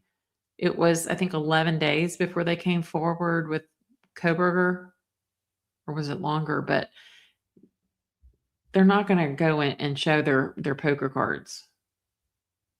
The investigation. Well, unless you're the sheriff of Pima County. Yep, nope. Didn't have a subscription. Nope, we didn't get any footage on Ring. Still to this day. It is law enforcement who are clearly working around the clock. She's perhaps losing faith in any progress in this investigation, despite the work we've seen from them, despite the continual searches over the weekend at Nancy Guthrie's house, at Annie Guthrie's house, the collection of evidence. It would appear that Savannah Guthrie is beginning to believe that this investigation is hitting something of a brick wall, Emily. Jonathan, thank you. All right, we'll bring it back to the table for discussion. Greg, your thoughts? You have a lot to say. Well, you know, I am very experienced in crime, having watched a lot of Dateline and a lot of Forensic Files and Columbo. I'm also aware that our viewers miss the fun of the five, you know, and this is a serious topic. So I've decided to solve the case today. Yes. Or tell you how to solve it. Have they given anyone polygraphs? I don't believe they have. I think Savannah Guthrie might want to volunteer to do a poly and say, I just don't want people to speculate that I might be involved. And then what does that do? That's a good idea. I like that. It puts everyone else in her circle obligated to do a poly. They might have declined to do it before, but you know, if you actually say I'm willing to do it and everybody else decides to do it, great. You know, they're inadmissible in court without an agreement. They're voluntary, but it helps you rule people in and rule people out. So if you decline after the daughter publicly says she's going to do one, that looks different to me. And then you can move beyond the family of that, so be it. But I do think the ransom piece is a ruse because the start and the finish of it don't make any sense. If you really want to get the money, you don't go to TMZ. You don't go to Harvey Levin. You go to the wealthy family who does it behind the scenes, and you may never hear about it. It's pretty smart. And Jennifer Lynn says, a person enamored of celebrity thinks of TMZ. Also, the ending, where do you pay? How do you pay once you make this whole process voluntary? Doesn't make sense. So I think all this is a red herring. And lastly, I would look at the financial piece of this, and I don't mean the ransom. I mean, you know, who needed money and who didn't get money. Yeah, and I think in part, Dana, Greg is hitting on the part of the helplessness that the family feels, which is in this duration of waiting. How can we help? You know, and many times it's like, just sit by the phone and wait for a call. But to his point about offering a polygraph, the whole point is, what can I do to help the investigation along, to show support in what way? And especially in such a high profile case where the public is watching every move and not only making their own decisions, but also asking too, how can we help? Which, as Savannah just so heartbreakingly said, if you see something, say something. Right. And when that last video that came out just about an hour ago, it showed the desperation. It's in that final hour. And I don't know if there's anything to read into her doing this video alone. The other videos were with the siblings. Maybe she just felt like she wanted to do this herself to let people know that, you know, let's keep this story alive. Okay, that's another thing that Callahan Walsh said this morning on America's Newsroom, that one of the things that happens is people are like, well, we don't have any information here, but we want to keep her in the news. We want to see if we can get somewhere. But at some point, there are, in missing persons cases, like it might fall off the front page, or at least below the fold. So that's also another thing that maybe they are trying to do. I think all of us feel for them deeply. It's not like they don't have a lot of resources all being put towards this. Some things feel very strange, like the Bitcoin ransom, but maybe not the Bitcoin ransom, but actually will take dollars. And we also interviewed somebody today that does like private kidnap situations where you never see it in the press. And those sometimes the family does say, okay, we will pay, and you never hear about it. This is so different. And I pray there is a great outcome here. On Saturday, when she said, bring her home so we can celebrate with her, I parsed that language. I don't know anything. I'm not Columbo. What am I doing? But that language seemed significant to me. And maybe when this is solved, and hopefully solved in a good way, we can find out what all of that meant. Yeah, because at the time, I was thinking, yes, how it could be meant in certain ways. And then we had an analyst on our. I agree, Mia. The most recent message from Savannah leads me to believe she has accepted her mom's not alive. She's on autopilot now, following law enforcement instructions. That said, it could be sort of signaling, we will not seek revenge. It will only be a joyful return, and therefore we will not come after you, captors, allegedly. I mean, there's so much that you can speculate, Jesse, because we don't know very much. What do you make, though, of the sheriff's department saying this will be our last press conference until we have a reason to update you? And since then, they have been, as Jonathan Hunt put it, radio silent. Well, I don't totally trust the sheriff's department because they either don't know anything or they're pretending to not know anything. It does feel like they're not being completely honest and upfront with what they know. And maybe that's strategic, but it makes people question a lot of things, especially their competence, or question other things like who else was involved. But I agree with Dana. Something changed between Saturday and today. You just look at the language. You received your message and we understand. What does understand mean? We beg you to return mom so we can celebrate. Interesting language again. She's very valuable to us. I don't know if the FBI negotiators are telling them to use this language. I don't know if this is language that has been elicited from some of these alleged kidnapping letters. I don't know. But it seems coded. And then you fast forward until Monday.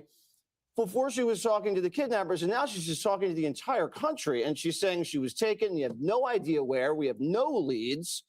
And this is this big hour of desperation, but there is still hope. And it makes you think, are they getting and responding to different messages? Are some of the messages real? Are some of them hoaxes? They don't know what's real or not. And so you also wonder, are they being psychologically tortured? Is this maybe not about the money? Does someone have it in for the Guthrie family or Savannah Guthrie? Because the way this whole thing has gone down, it's so not the traditional way you deal with the kidnapping. You get proof of life, you get the money, and it's over. None of that has gone to that pattern. And so then they do a sister search. Well, this is like what, the third search of the sister's house at a very strange time. They do it at 11 o'clock on a Saturday night. I mean, it's dark. I mean, why would you do that then? And they're taking photographs inside the garage. They're bringing this device again. They call it the Celebite, where you extract data from iPhones and computers. Wasn't that done already? Why are they bringing these devices again? And now they're searching the septic system. Was something flushed? Is there something in there? None of this makes any sense. And I think we should have some answers, in about 2 hours when this deadline comes out. Harold, with our deepest appreciation and sensitivity to your personal relationship with a family, what do you make of, as Jesse's saying, the sort of use and not of social media and outreach? You know, when you sort of see these situations and think about, I would be screaming from the nearest social media just all day, every day, where's my mom? Where's my mom? And it seems clearly that there's guidance occurring that they're following in the interest of preserving the caliber and the credibility of perhaps their negotiations. I mean, none of us know anything, but what do you make of that? We've only heard from them really these couple times. I don't know much more. And I have to tell you, I'm just going to heed her advice to stay in prayer about it. For those who, what I heard also, I think Jesse, everybody's touched on it, whomever is responsible for this heinous act or heinous acts might not be in the Tucson area, may be in other cities and places that around the country, for that matter, even outside of the country. I have the same questions that many around the table have. I think there are many, many unknowns. Do we have proof of life? Do we know this dollar amount? Are we to trust that dollar amount being what it is? Will they send the money? I think these are questions on everyone's minds. But I take her at her word, and she seemed, I mean, her hope and her spirit and her mood is what I think is sustaining a lot of us as we pray for them, as we hope for them. And I can only say to her and her family, her husband and her siblings, to stay as strong as you can over the next few hours and perhaps the next few days as we seemingly come to some sort of a point where, or at least some sort of definitive point that might have been set in one of the notes. But I watched all weekend, Jesse, like you did, the searches in all these different places. And I imagine the FBI is now in charge of the investigation, which may explain why they're going back over some of the things that the locals may have done. But again, there's so many unknowns here. And the only thing I can do is just try to heed everything that Savannah said here in this last video, which I know we all will do. Yeah, they are indeed covered in prayer. All right, we're going to bring in Joshua Ritter now in Tucson. Josh is a former federal prosecutor and present criminal defense attorney. Josh, what are you hearing down there with your boots on ground? If you're new here, Josh Ritter is just one of my favorites. We're not hearing much, and that's the unfortunate part about it. It is creating an atmosphere of anticipation. We're now less than 2 hours away from when this deadline is supposed to take place. And also, I'll echo the words of Savannah, that there's a feeling of desperation. People want to get answers, and it doesn't seem like we're getting anything. We're certainly not getting any answer from law enforcement. And now it sounds like we're not even getting any further communications from the kidnappers, to the point that Savannah felt that she had to make this statement. And a couple of things stand out to me about this statement we've already touched on. But first of all, that it is public. It's the first time she's addressing the public and not speaking to the kidnappers. And two, that her language before now has been very carefully curated, to the point that she was holding paper in front of her and reading from that. Here she's speaking from the heart, and she's not, it does not appear to be scripted at all. But then I think too about the subcontext here is that this, to me, is a statement where she is not as concerned with the reaction from the kidnappers, but she is just desperate to get help and not as bothered by how will they react to this. Just some takeaways. I'll ask it. Yeah. Josh, hi, it's Dana Perino, and I'm wondering what. Wait, real quick. Who thinks Savannah just was like, you know what? I'm going to do what I want to do and made the video? And who else thinks she followed instructions? If anything, you can tell us about the strangeness of the ransom. So the fact that it went to TMZ first, or the media first, rather than to the family, that it was asked, they were asking for Bitcoin, and then they backed off of that. Now apparently it's another amount of Bitcoin, but it seems erratic. And obviously none of us are experts. And I know that you're involved in law, but you're not necessarily an investigator. So all of us are trying to help. Prayer is one thing, but trying to help figure out what this could possibly mean when the ransom feels so strange and elusive. No, it's certainly not typical, if there is such a thing as a typical kidnapping, but you certainly don't see situations where kidnappers are trying to draw attention to the situation and trying to draw attention to the investigation, as you would think would be the point in sending one of those notes to TMZ. So again, none of this seems to be following any kind of playbook. And I think it's also important to remember how incredibly rare it is to have a kidnapping of a high profile individual. Kidnappings do take place, and they usually take place of high net worth individuals who don't have a high profile because of that purpose. You don't want to draw attention. Well, here they've kidnapped a person in relation to a high profile person, and they've drawn attention to it. So again, not making much sense.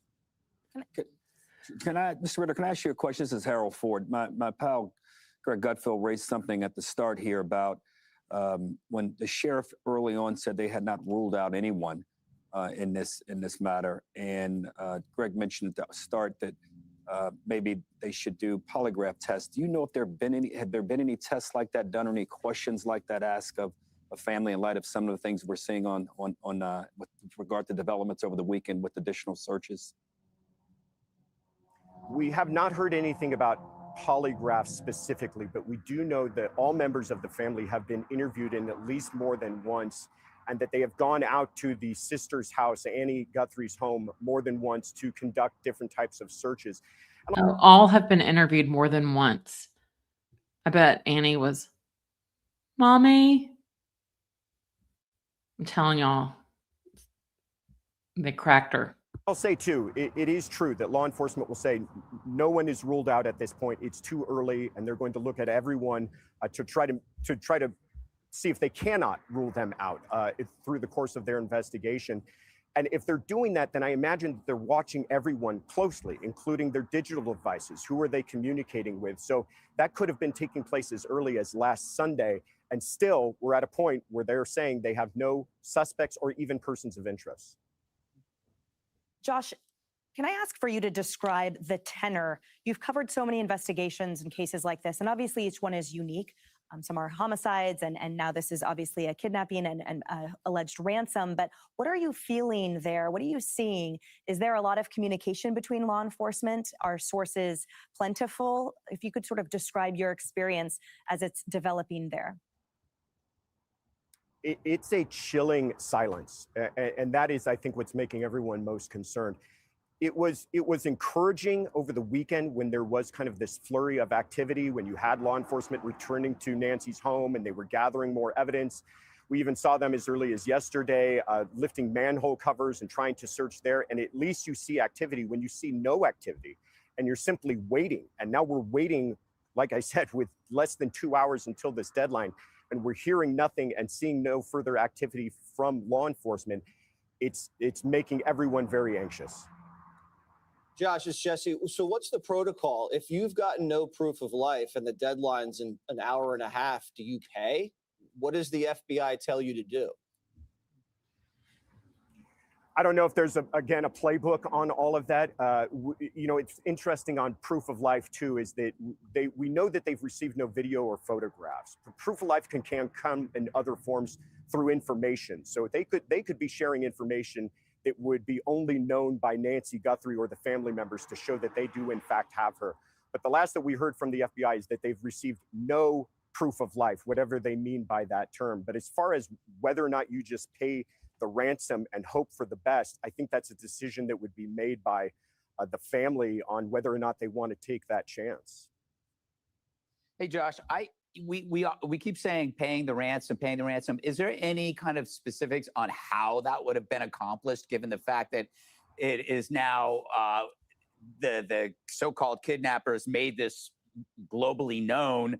How would they act? Was there any, I don't know, hint at how you would actually pay something like this, Bitcoin or cash? How do you do that? Right. So we do know that initially there was a Bitcoin wallet, which is essentially a bank account, identified in those early notes. But something interesting about that is that those wallets can be set up fairly quickly. This is not something that needs a matter of days to do. It can be done in minutes. So they could have changed that number. And in further communications, and in fact, this last communication that we know was not sent to TMZ, they could have changed that number. So I know that we've heard reports that TMZ is saying they see no activity in that original wallet that they had been monitoring, but that it could be that the money is in a different wallet and we just don't know about that. Again, in Savannah's last statement here, she's not commenting on the money at all, which is also interesting that she's not even discussing that, but just instead desperately reaching out to the public for their help. How traceable is Bitcoin ransom? I mean, how traceable is it? Untraceable? No, it's far more traceable than I even realized before going into this. We've talked to Bitcoin experts who tell us that they can absolutely monitor these things. And in fact, they have a database of Bitcoin wallets that have been used in the past for criminal activity, and they can continue to monitor them. Furthermore, it's one thing to get the Bitcoin. It's another thing to turn that into some sort of currency that you can actually spend if you're the kidnapper. And that transaction itself can also be monitored. So I'm sure the FBI is on top of all of this. And perhaps that's the reason why we're seeing some hesitation on the part of the kidnappers or even on the part of the Guthries to finalize this transaction, if that is what's taking place. Joshua, thank you. And we're just praying for everyone there on the ground that it comes to a peaceful and successful resolution shortly. And I will say this is something that if you want to weigh in on, but I think that, many people. So I was just doing the math on numbers. So Annie on the house numbers. Annie and Tommaso, what'd I say? They made like over $200,000 on that house. And then they went and bought the 600 and something $1,000 house. I don't know what their down payment was, but let's just say it was 2 something. So let's say they got a mortgage for $400,000. Let's say they got a 30-year mortgage. It'd be like a $3,000 payment, I guess, before taxes. That seems like a lot for a school teacher and somebody making wire jewelry on Etsy and selling a book on Amazon with a man's butt. This is it, in case you missed it. What do y'all think? It seems really strange. Do you think Nancy was helping fund it? And then maybe they were asking for more? Maybe they had been irresponsible. I don't know, but generally the motive is money. But I do think there is something that was said about Italy and the Olympics, and they got mad. I don't know. This is what I've thought about. I made a video on it like 4 or 5 days ago about the Italy and the Olympics thing. I just don't think that's all coincidental that he's Italian and she was about to go to Italy to open the Olympics. So Rosie, you live in Phoenix, right? You were over in Tucson. You said Annie's house to Nancy's. They're not down the street. You have to go through the main highway to Nancy's house. What do I think happened? I think Tommaso took out Nancy. I think Annie knows something went down, maybe not exactly everything. I think Annie's cracking in interviews, and that's why they keep going back to the house. I don't know where Tommaso is. No one's seen him. I mean, why were they hiding in their car like this? Why would you hide if you were innocent? It seems really strange to me. Just the body language. Yeah, it was Mama. Exactly. Who was paying the house? Mommy? Mommy? That's what Annie said. Is there a vacation home? Not that I know of. Yeah, I mean, I think the videos are just in a lot of code. Yeah, it's all very sad. What do you say, Kimba? I said this before. If this is legit, the abductors could have left Nancy in an abandoned home in the Tucson area. I hear there's a ballpark rail station. And I've been hearing there's some empty houses in her neighborhood. I've thought about that. Like maybe they just shoved her away in a house and loaded her up with a bunch of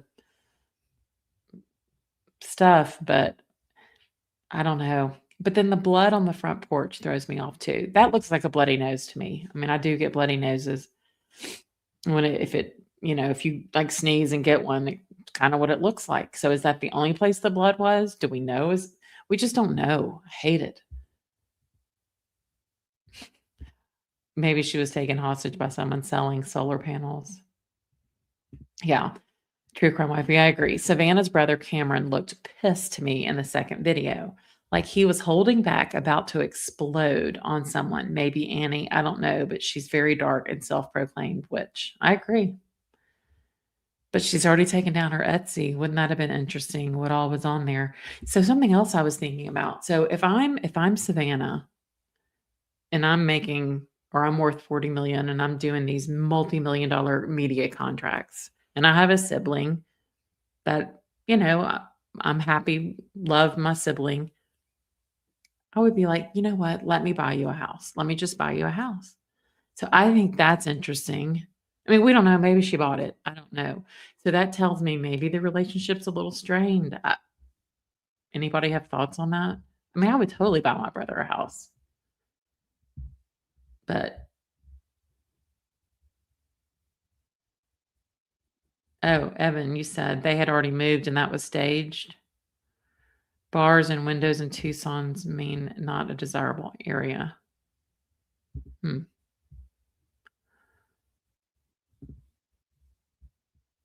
y'all think this is tied to Epstein?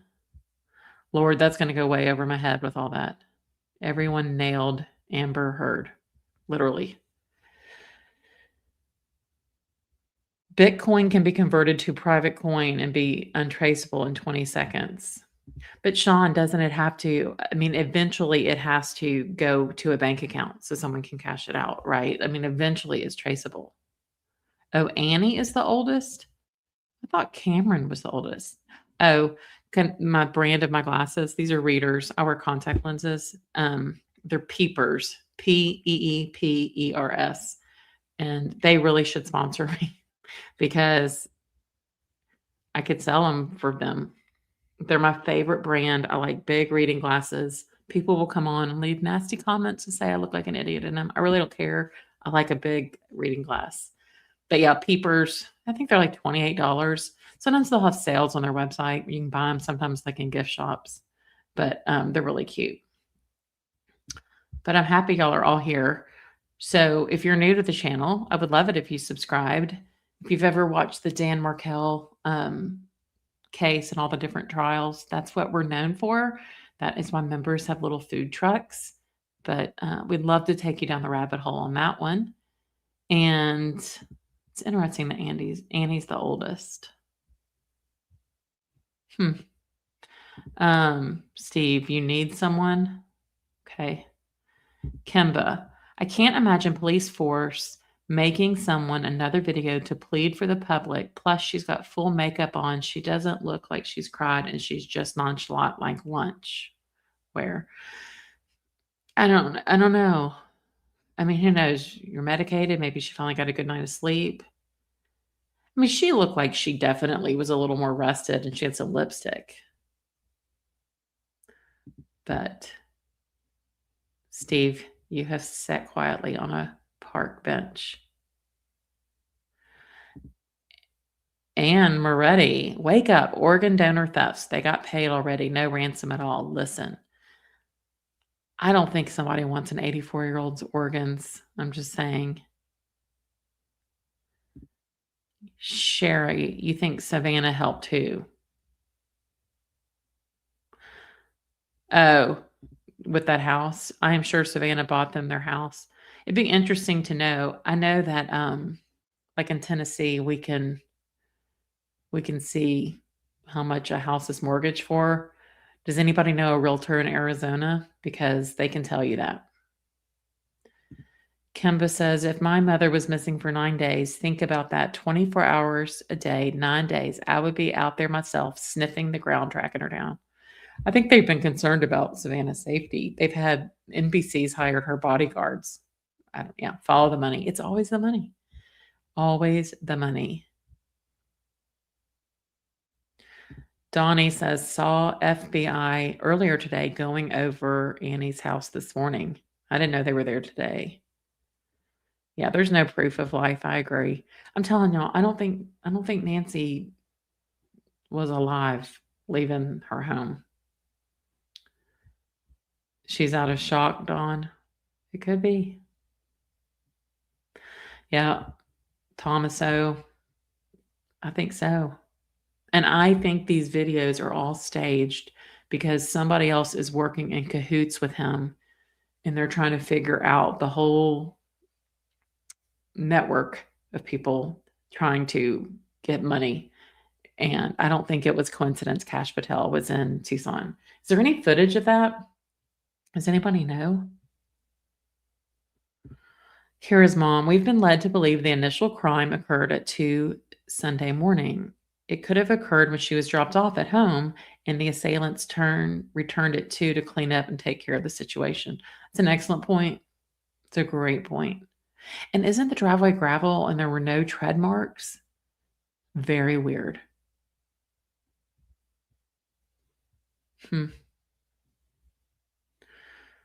Yeah, a lot of people say the brother-in-law. And y'all were about split 50-50 on if Savannah went rogue in her video today. I felt like maybe they just gave her some room and they were like, you can post something, but you got to say we don't know anything. But it was not scripted. Well, look, there's another Leslie B. Hi, Leslie B. Leslie B 5173. How much do Arizona teachers make? I don't know. Who wants to Google that? He teaches 6th grade science, I think. Pink's your color. Thanks. It's my favorite. It's one of my favorites. Yeah, jealousy. They said blood in the kitchen. Why would the blood just stop at the door? See, I don't know. And do we know? I'm sure they can tell. When they sample blood, can they tell like how old the blood is? I mean, how do we know Nancy didn't get a bloody nose a week before all that happened? And that was that. I don't know. You think they're going to sweep this under the rug because of Savannah's status? Yeah. It's either Black Magic Annie or the Clintons. There's no mid ground. Yeah.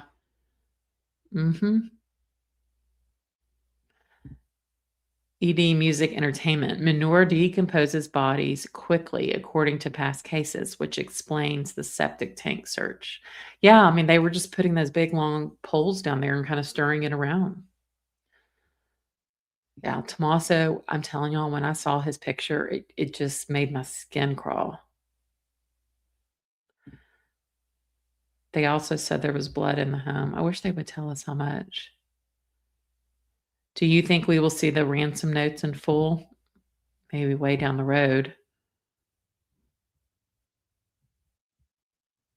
Yeah. So the sister's a witch and Savannah's religious. Basically, yeah. Savannah and her mom were close. I mean, Annie has to feel like a total outsider.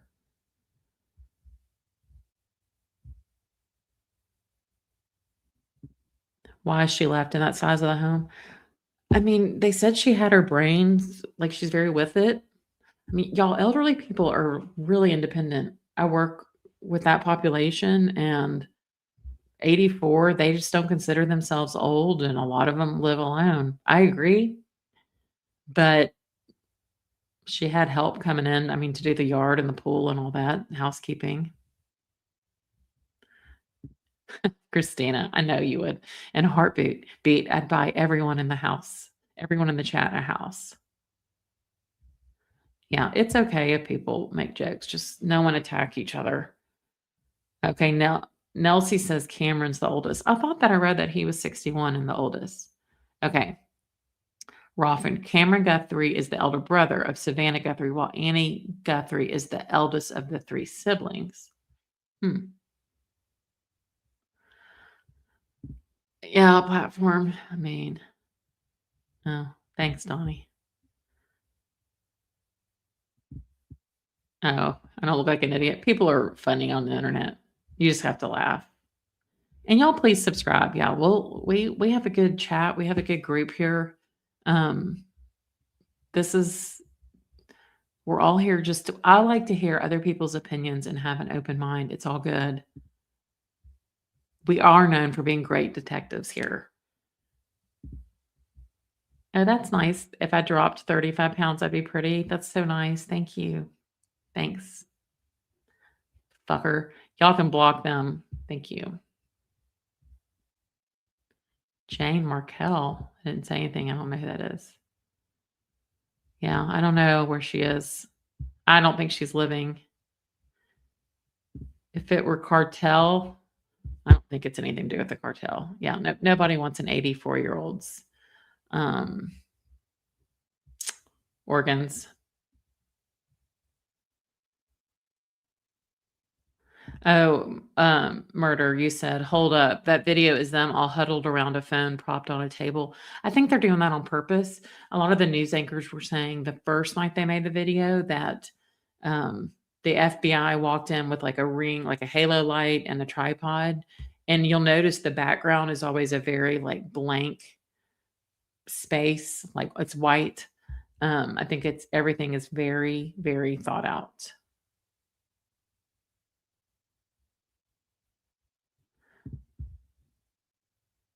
How about the Uber driver? Supposedly they talked to that one. Oh, thanks, Roffrin. Appreciate it. Yeah, no search dogs or cadaver dogs. I thought that was kind of strange too. Why wouldn't you have a dog there sniffing? Like where it left, where her body, like the scent went away. I thought that was strange. Did y'all see the interview that Brian did with the past detective?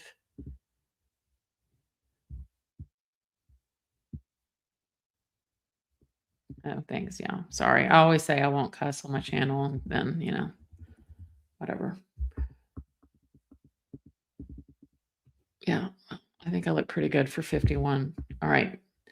So 2 kids, you know, just saying. Brian Enton.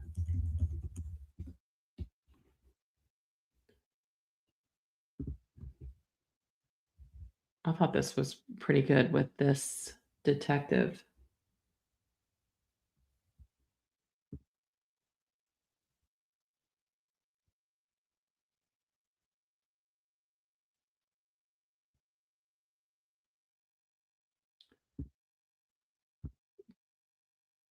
The Gabby Giffords case. I was in homicide at Notice when they came out, understand, we begged, came out, pretty focused on, so Pima mistake this helpful. I just want to start. All right, so this guy used to be a detective. There, and he was there for a very long time, Kurt was. So I want to play this this interview that I got with Kurt for you guys. Exactly. So Kurt, you worked for Pima County Homicide for how long? 7 years total. And how long were you at the department? I was at the department for a little over 20 years. Okay. So thank you for talking to me. Sure. Because just with your experience and knowing the area locally is really helpful. I just want to start with the most recent thing. Last night I was out there at Annie's house, and we saw 3 deputies come, and they had not a ton of equipment, but one bag and box. They went inside, and they were inside for about 3 hours. Okay. We saw flashes, definitely camera flashes from different rooms in the house. What do you think was happening? Well, they were obviously sent back there to find something. How that something came about, I don't know. You know, I'm sitting on the outside like you, but it could have been through an interview. It could have been through some of the forensic stuff that they had sent out to be processed. So there's a myriad of reasons why they could have been back there. But suffice to say, you know, at least they were back there, you know, following up and continuing the investigation. The one I saw was wearing blue gloves. Okay. Do you think they were just taking pictures? Well, I mean, you got to think about it again. Should be treated as a crime scene, whether it's Nancy's house or Annie's house. So you want to make sure that, you know, you're not going to leave any evidence that contaminate the scene. So that's why they were wearing gloves, I'm sure. But what they collected, we don't know. Yeah. I didn't see them. They brought one brown bag out, but he didn't seem like he kind of tossed it in the car. Like I think it was more maybe what he was, some kind of work he Sure, brought, could have been, you know, it could have been scraps or garbage. They could have collected, you know, some pieces of evidence in there. Maybe they were fingerprinting, maybe they were collecting DNA, maybe they were simply just taking photographs. And that's the stuff, you know, that they may have brought out. It could have been trash from, you know, their processing, or it could have been pieces of evidence. Are you surprised that they were just doing that now? I mean, it's been 7 days. Right. Well, it's not really a surprise if you think of it in the grand scheme of things, where you're furthering an investigation and you're getting more information as it goes. So you may have to go back to the scene of the crime, or other places that you just discovered may have been part of a scene of a crime. I think what my concern is maybe that house should have been processed the same day as the first house. And I don't know if it has been. I don't have any inside information, but from the outside, that's kind of what it looks like, is maybe that stuff wasn't done first, and, you know, they had to go back because they did get some type of information. Would it be normal for just 3 deputies to show up? And they didn't put any crime scene tape up. Right. It kind of seemed low key. Whereas like at Nancy's house, when the FBI came back, it was. It is true that there's no search parties, and I find that weird. You know, when people disappear, you know, when they get in a line and they all walk like arm in arm, and they like a grid. I can't think what that's called. It'd probably be kind of hard to do in the desert, but we haven't seen anything like that with Nancy. Think about it. The big production.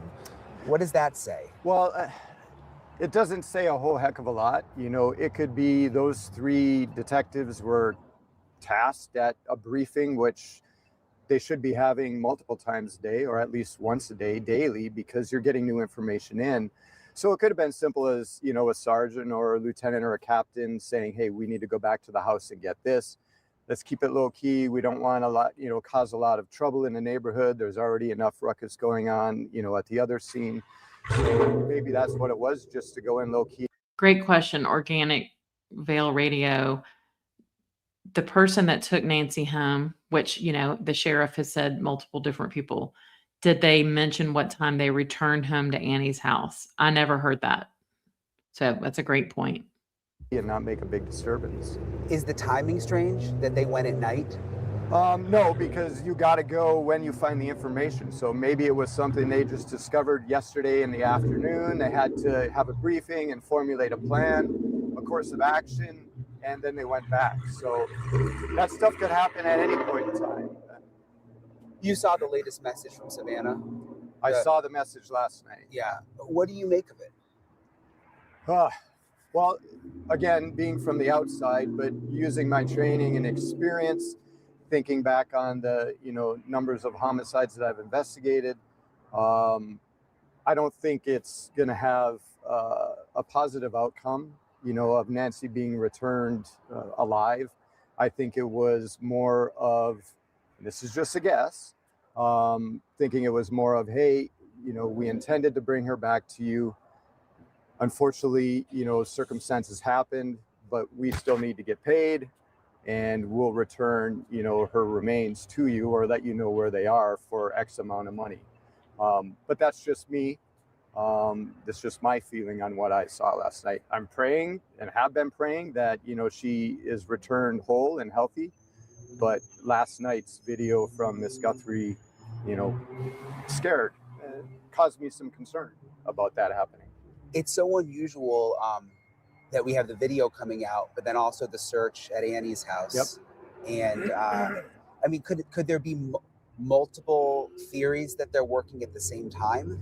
Look, I've never seen anything like this. My 7 years in homicide, 20 years as a cop, investigated a couple of kidnappings, but I think for the most part, kidnappings, especially in this local neck of the woods, southwestern Arizona, a lot of it has to do with cartel-related kidnappings, drugs, smuggling, people smuggling, avocado smuggling, whatever. This is different. I don't think that has anything to do with what this case is. But then again, you could have somebody that jumped on the bandwagon right away, saw what was going on, sent a ransom note, just trying to extort money from Miss Guthrie and her family, like we did with the one or two others, one of which, was arrested. And there could be a red herring. And they're still trying to figure out where she is. So yeah, it's a bit confusing. The area where this happened, Annie lives 10 minutes from Nancy. You live right in this area, so yes. You're very familiar with the area. Is it a quiet area normally? Nancy's and Annie's. Yeah, absolutely. This is an extremely quiet neck of the woods. Most of the houses are on 1 acre lots. This whole area was bought by the Genemattis family back in, I think, the 40s, and then subdivided the lots. And, that's where it is. It's not like in the city proper, city of Tucson. We're on the outskirts. We're in the city. Everything's, bunched up next to each other. So yeah, it's very peaceful. The type of crimes that occur up here are, car break-ins, burglaries. Obviously, we've had a few homicides throughout the years. We have a lot of transients that live in the area, a lot of sex offenders that are in this, neck of the woods. So it's very quiet, but there is that underlying criminal element that, every once in a while will rear its ugly head. Would it be an easy place to get away from? It's very dark out there at night. It's extremely dark on this side of town. It would be extremely easy to, commit a crime and get away. You have a lot of avenues approach in Annie's neighborhood, much like mine and Nancy's. There's multiple routes to come in and come out. So we have a main thoroughfare here, Oracle Road. The highway is 4 miles to the west of us, down Ina or Orange Grove or River Road. I don't know how many, traffic cameras. I see, we have a couple here, but they're not monitored by law enforcement. They're monitored by the DOT, the Department of Transportation, to monitor the traffic. And I don't know how long, they hold, video in the cloud or whatever, but those are some things that I would, be looking at. A quick avenue of escape. The highway is right here. The main freeway is right over there. So there's cameras abound. It's just whether or not, we're able to get access to them and see if there's anything on there. you were on the inside for a long time here. You know Pima County. Yes, sir. They've been under the microscope. A lot of people are questioning things that they've done. Do you think they're prepared for this? Well, look, when you're conducting an investigation such as this, there's a lot of things that can go right and there's a lot of things that can go wrong. You're getting bombarded. I mean, I can't even imagine. I worked the Gabby Giffords case. I was in homicide at that time. I was at the Safeway for nearly a week. And the amount of tips that come in, they range from the wackadoo to what you think would be normal, psychics. You're just getting bombarded with those things, and you have to suss your way through that to determine, what you're going to follow up on and what you're not. I think at the Sheriff's Department in the past, few years since I left, there's been a mass exodus, which has drained the department of experience. I've heard things, whether they're true or not, it's just information that I've heard, is that the average experience for a patrol deputy is like 3 years. And that's a baby cop, right? They've a year in academy and field training, and now you're out on the street. Mistakes are going to be made. And I think that has happened the same thing in the homicide unit, is all of the tenured men and women that worked there that had years and years of homicide experience working half of what the city of Tucson got every year. So we're looking at between 15 to 20 homicides a year. We used to investigate when I was in. Now they're averaging in the county maybe 4 or 5 a year. And the detectives that are in homicide, that makes them less experienced because they're not having the exposure to real life homicides. Just because you're in homicide doesn't mean you're the case ace, but you're going to get experience by going out and interviewing, looking for evidence, downloading videos, reaching out and getting subpoenas or search warrants. And I think that experience, or lack thereof, has shed its light on this case. That being said, I do know that, the detectives and the deputies that work for the Sheriff's Department here are top notch. They're very level-headed. They're very knowledgeable, but only to a certain extent. Were you surprised to see the crime scene cleared so quickly? Because we were able to walk up and see the blood, and I thought, gosh, they'll have this, at least one deputy. So Gabby Giffords was shot in 2011, and the sheriff of Pima County was 2015 when he started. Out there sort of maintaining with tape up for like a week. The fact that it was just a couple of days. Well, not even a couple of days. Yeah. So I feel like this guy's the most straight shooter we've seen. James Irwin asked, I heard a neighbor in the area had officer come by. He wanted access to something on his property to take some readings. Any ideas of what? I don't know. I did hear something that like some neighbor was having problems with their toilet flushing, and so that might have been what sparked the septic search. I don't know if there's any truth to that though. When we get a search warrant so we'll take the Gabby Giffords, for example. We were up there for an entire week. We closed down the entire shopping center. Businesses, were being affected.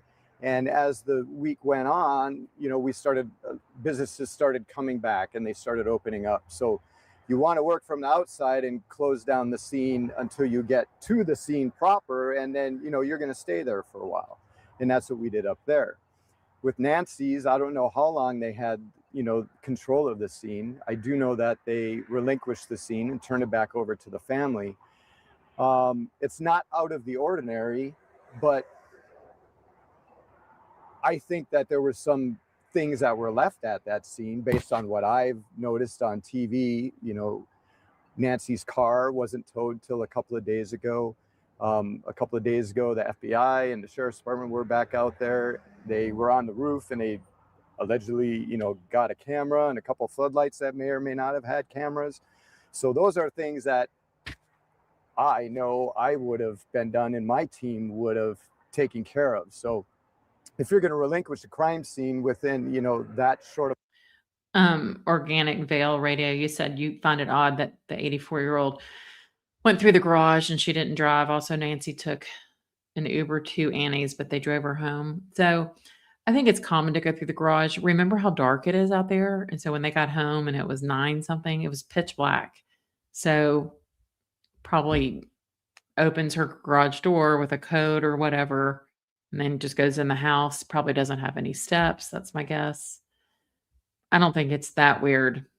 And I think the person earlier was asking, do we know what time Annie or Thomaso or whoever dropped her off returned home? And I have not heard that. Amount of time, you best make sure that everything that you should have gotten, you did get. So And you think it's just an experience? I think it's an experience as a whole with the entire agency. There are a lot of, you're going to find more people that have less than 10 years on the department than you do more than 10 years with the department.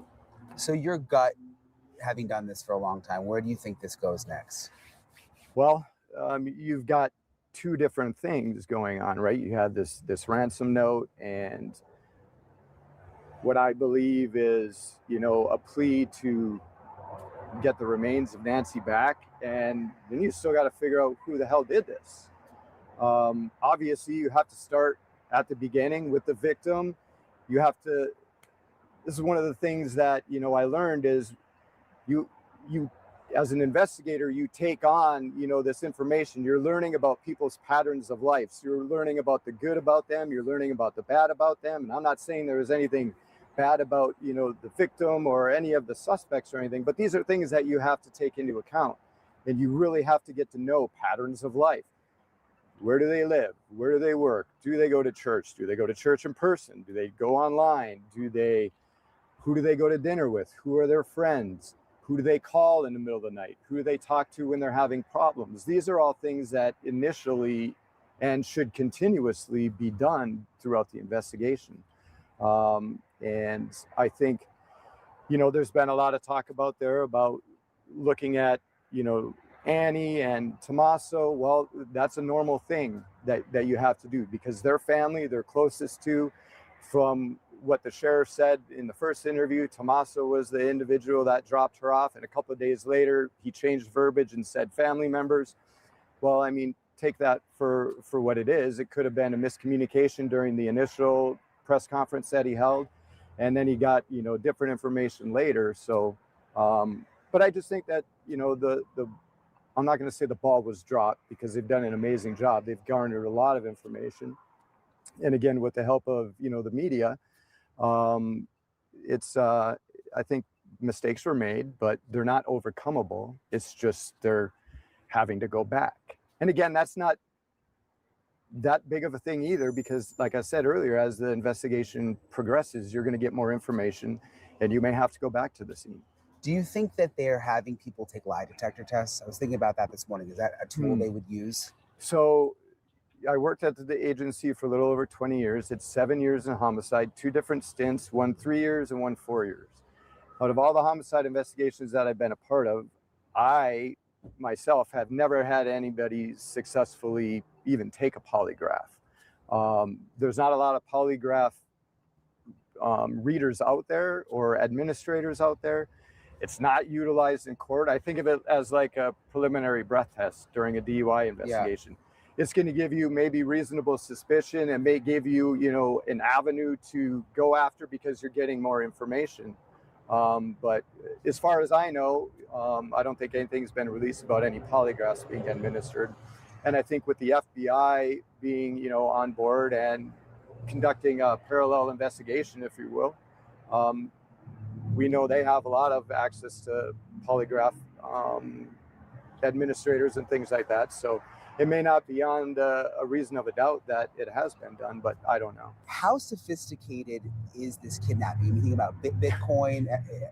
We're a weekend and no one knows what happened. It's bonkers. I've never seen a case like this. I've never heard of a case like this. I mean, for all I know, this is the first time anything has occurred like this. To me, on the outside, and taking into account my training experience, if we're to believe that the ransom note is indeed directly tied to her kidnapping, this is an extremely professional crime. It's extremely professional. the timelines that have been laid out, the last time, there was a motion sensor was 2 something in the morning or before 2, and then her pacemaker stopped working, 40 some minutes later. That leads me to believe her pacemaker stopped working because her phone and watch were left at the house and she was separated from it. So you've got like 40 some minutes where this individual or individuals were inside the house. Now that should tell you something. What it tells me is that they were extremely comfortable in their environment. They weren't worried about. I thought that was really good what he said. Being in the house 45 minutes or 40 minutes, whoever it was, they were very comfortable. Tomato and Annie. That's what I think. Cops showing up. They weren't worried about neighbors. And welcome to all the new people. Welcome to Girls Shiking Texas. Happy you're here. And welcome everybody else. Lots of new names. Love for y'all to subscribe. Being nosy.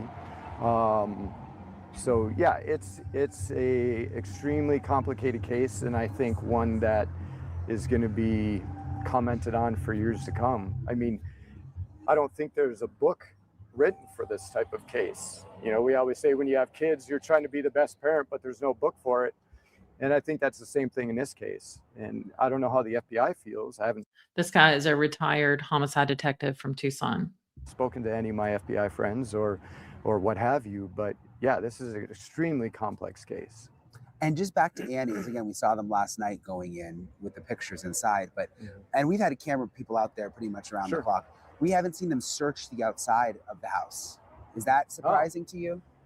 Yeah, it is surprising to me. But just because you haven't seen it done, it doesn't mean it hasn't been done. But that would have been one of the first things that I did, because if you're looking at the family and you're going through the investigative steps and procedures. Nancy's a widow. I think Savannah was 16 when he died suddenly of a heart attack. That should be something that popped up. I mean, if you're going over there and you're going to take a car and a cell phone, or cars and cell phones, in the initial stages of the investigation from that residence, well, one would think it would behoove you to do a search of inside. Interesting, Rothan. Annie's teaches at the University of Arizona in Tomaso, yearly salary listed as $65,000 to $73,000. Saw on Google Annie and Tomaso might be arrested soon. I wonder what the source is. I'm telling y'all, they're having them keep putting these videos out so that these Ransom, whoever they are, can keep sending stuff so they can get more data to bust them. They know who took out Nancy. Inside the residence and outside the residence. So, but again, that's were they allowed to? Did a judge approve a search warrant for that? Right. A judge may approve the search warrant for a vehicle and or a phone, but said, no, you're not allowed to search inside or outside. So you have to look at those things as well. But yeah, I do find it a little bit strange that a search wasn't done in the exterior. I appreciate you, Kurt. Sure. Thank you for talking with me. Thank Absolutely. I thought that guy was awesome. Jade, yeah, you said, I think it has to do with inheritance or family money. I think so too. I have seen families, like a loved one dies, and they want to know how quickly they can get like a $4,000 check that they're splitting 8 ways. And people like fight over this stuff. I have seen families demanding money back before the body's even picked up by the funeral home. People are greedy. Yeah, the feds, you think, are in charge. But why did they send the sheriff deputies over to Annie's to do the pictures the other night? It's weird. I agree, Inspector. No one gets kidnapped for ransom anymore. Last real celebrity-like person was Frank Sinatra Jr. They kidnap you today for anything but a ransom. Yeah. I was watching something and they were showing like how many of these happen a year. It's like 200. There's no way. Yeah. Yeah, that's right. Nancy's husband died when Savannah was 16. 84-year-old in an Uber is weird. Yeah. I mean, I know people that Uber, but supposedly she left her house, or she went to a function with church, and then she Ubered to Annie's. My guess is she probably doesn't drive at night, and she knew it was going to be getting dark. So she thought, oh, I'll just come to your house when I'm done, and then y'all can drive me home. I mean, she seems like she was a very independent woman.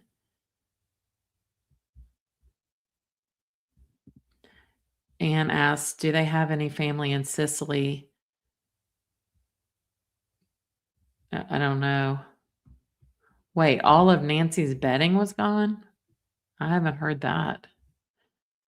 Well, if so, then that's very concerning, because to me, then that would be like soaked with blood. That's probably why they would have taken it. I don't know. I'm telling y'all, they know way more.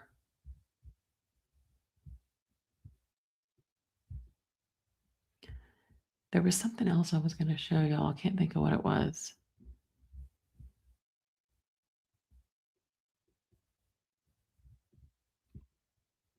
She may have been sacrificed. You think crypto's a scam?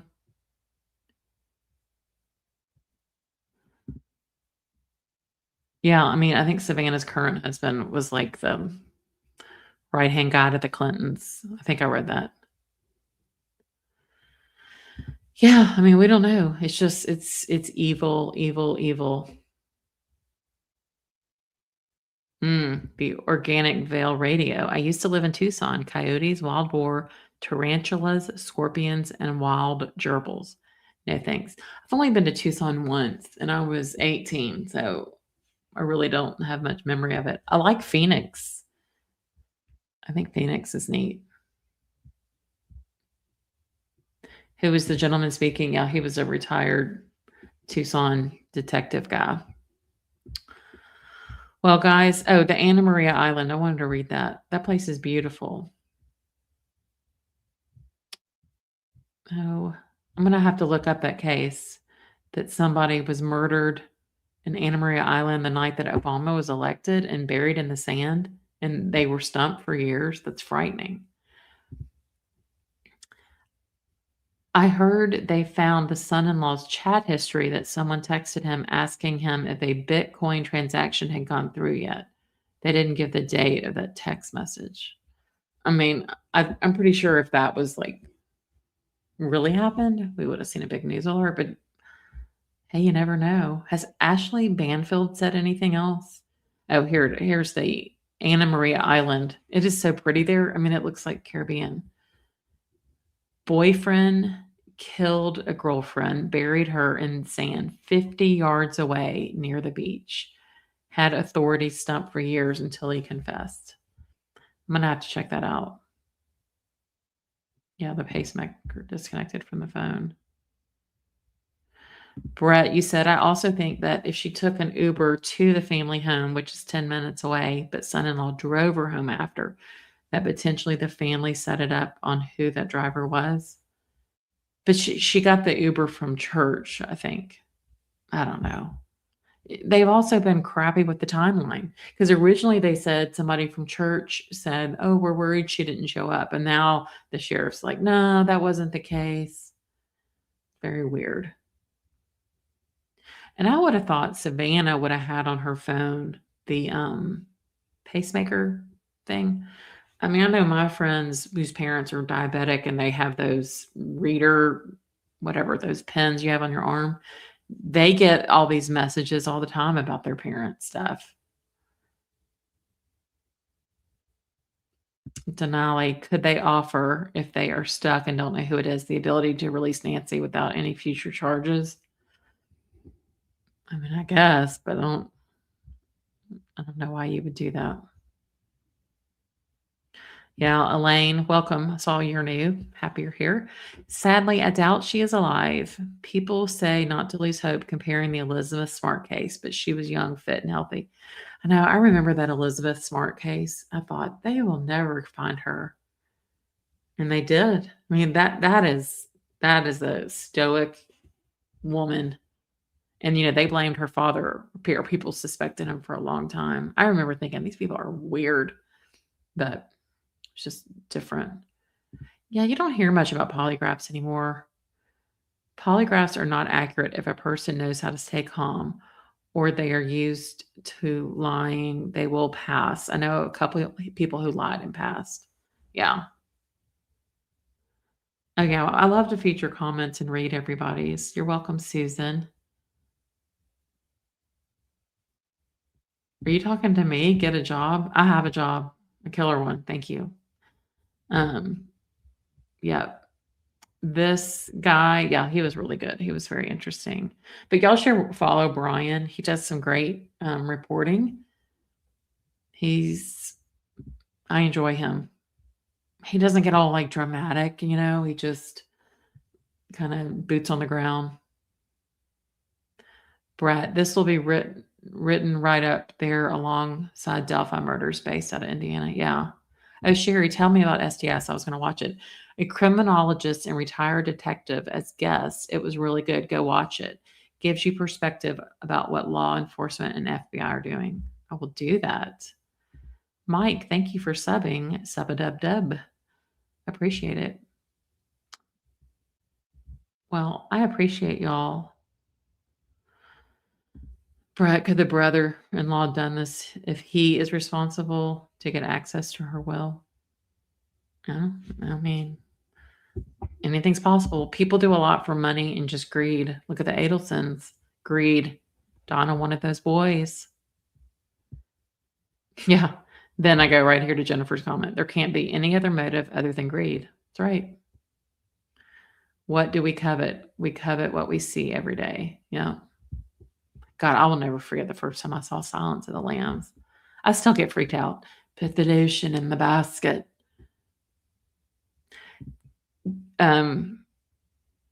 Yeah, great question. Do we know if both Nancy and Tom dropped her off that night or just one? So again, the sheriff kind of messed that up. Originally, I think he said both, and then he said it was one. I think it's the brother-in-law. I think it's Tomato. I think it has something to do with, I think he's mad that Savannah was going to Italy for the Olympics. I think he got into a fight with Nancy. I think Nancy has always favored Savannah. I mean, they're both, Christian and have faith. And I mean, look what Savannah's done with her career. And then Annie makes jewelry with wires and rocks and writes poems. And then this is her book. I mean, what is that? What is that? Do y'all think that's Tommaso? And how do you even title something The Good Dark? Renee, you said, did anyone notice what looked like an Amazon package near the front door? Amazon always takes a photo of the package. Was there blood when it was delivered and what time? Excellent point, Renee. I did not notice that, but you're right. That is so true. Yeah, I heard there was a camera found on top of the roof. I don't understand.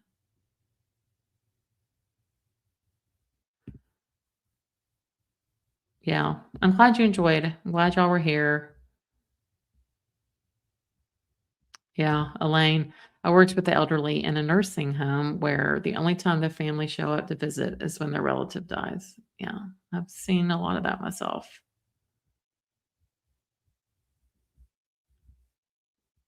Oh, you think trafficking children and that maybe Nancy knew some of their secrets? Yeah. Yeah. You're right.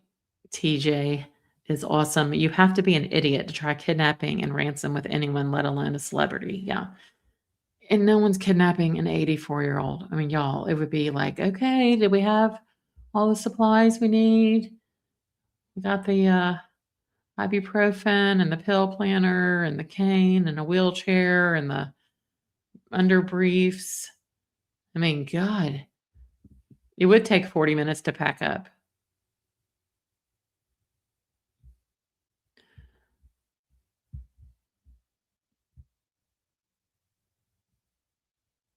Oh, Evan, you're so nice. You're so generous. Thank you. My son works at Fox, and most people on air are lawyers. Yes, I am not. I have a business degree. But sometimes I love watching the lawyers. I mean, I love watching Josh Ritter and who were the other ones? Emily Baker. I love watching Prof. Joe. I mean, I love watching them. But sometimes you just want to hear like a normal person talk, and that's me. Well, I don't know if I'm normal, but you know what I'm saying. Kurt, welcome. Happy you're here.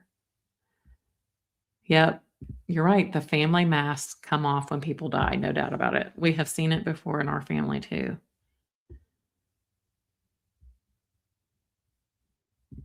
Tally cow, the amount of time spent in the home leads me to suspect sister or son-in-law, but hoping Annie may not have been involved.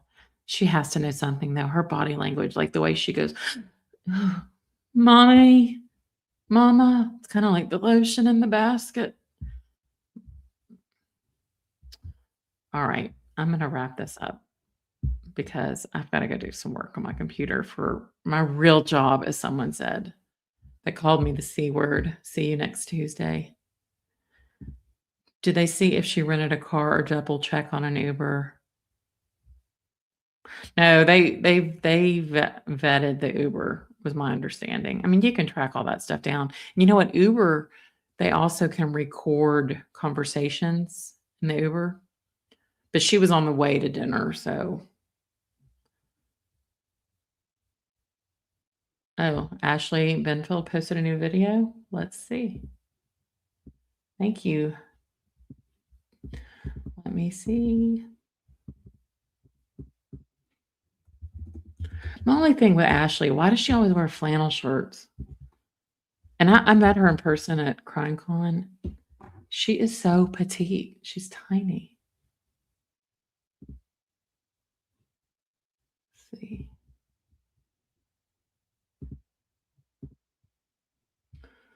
This just shows the latest video was 11 hours ago about the septic tank.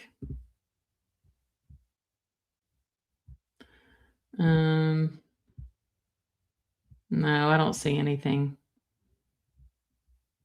that Ashley did. Sorry.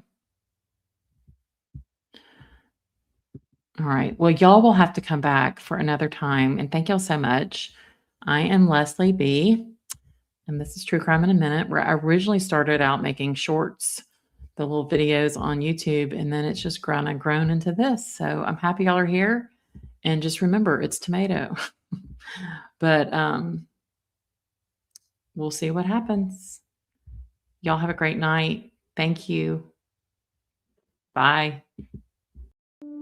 Leslie B. from True Crime in a Minute. Leslie from True Crime in a Minute. Leslie B. from True Crime in a Minute. So shout out to Leslie from True Crime in a Minute. Love you, and please join us at True Crime in a Minute. So Leslie B., love her, met her at CrimeCon, and she has like the most magnificent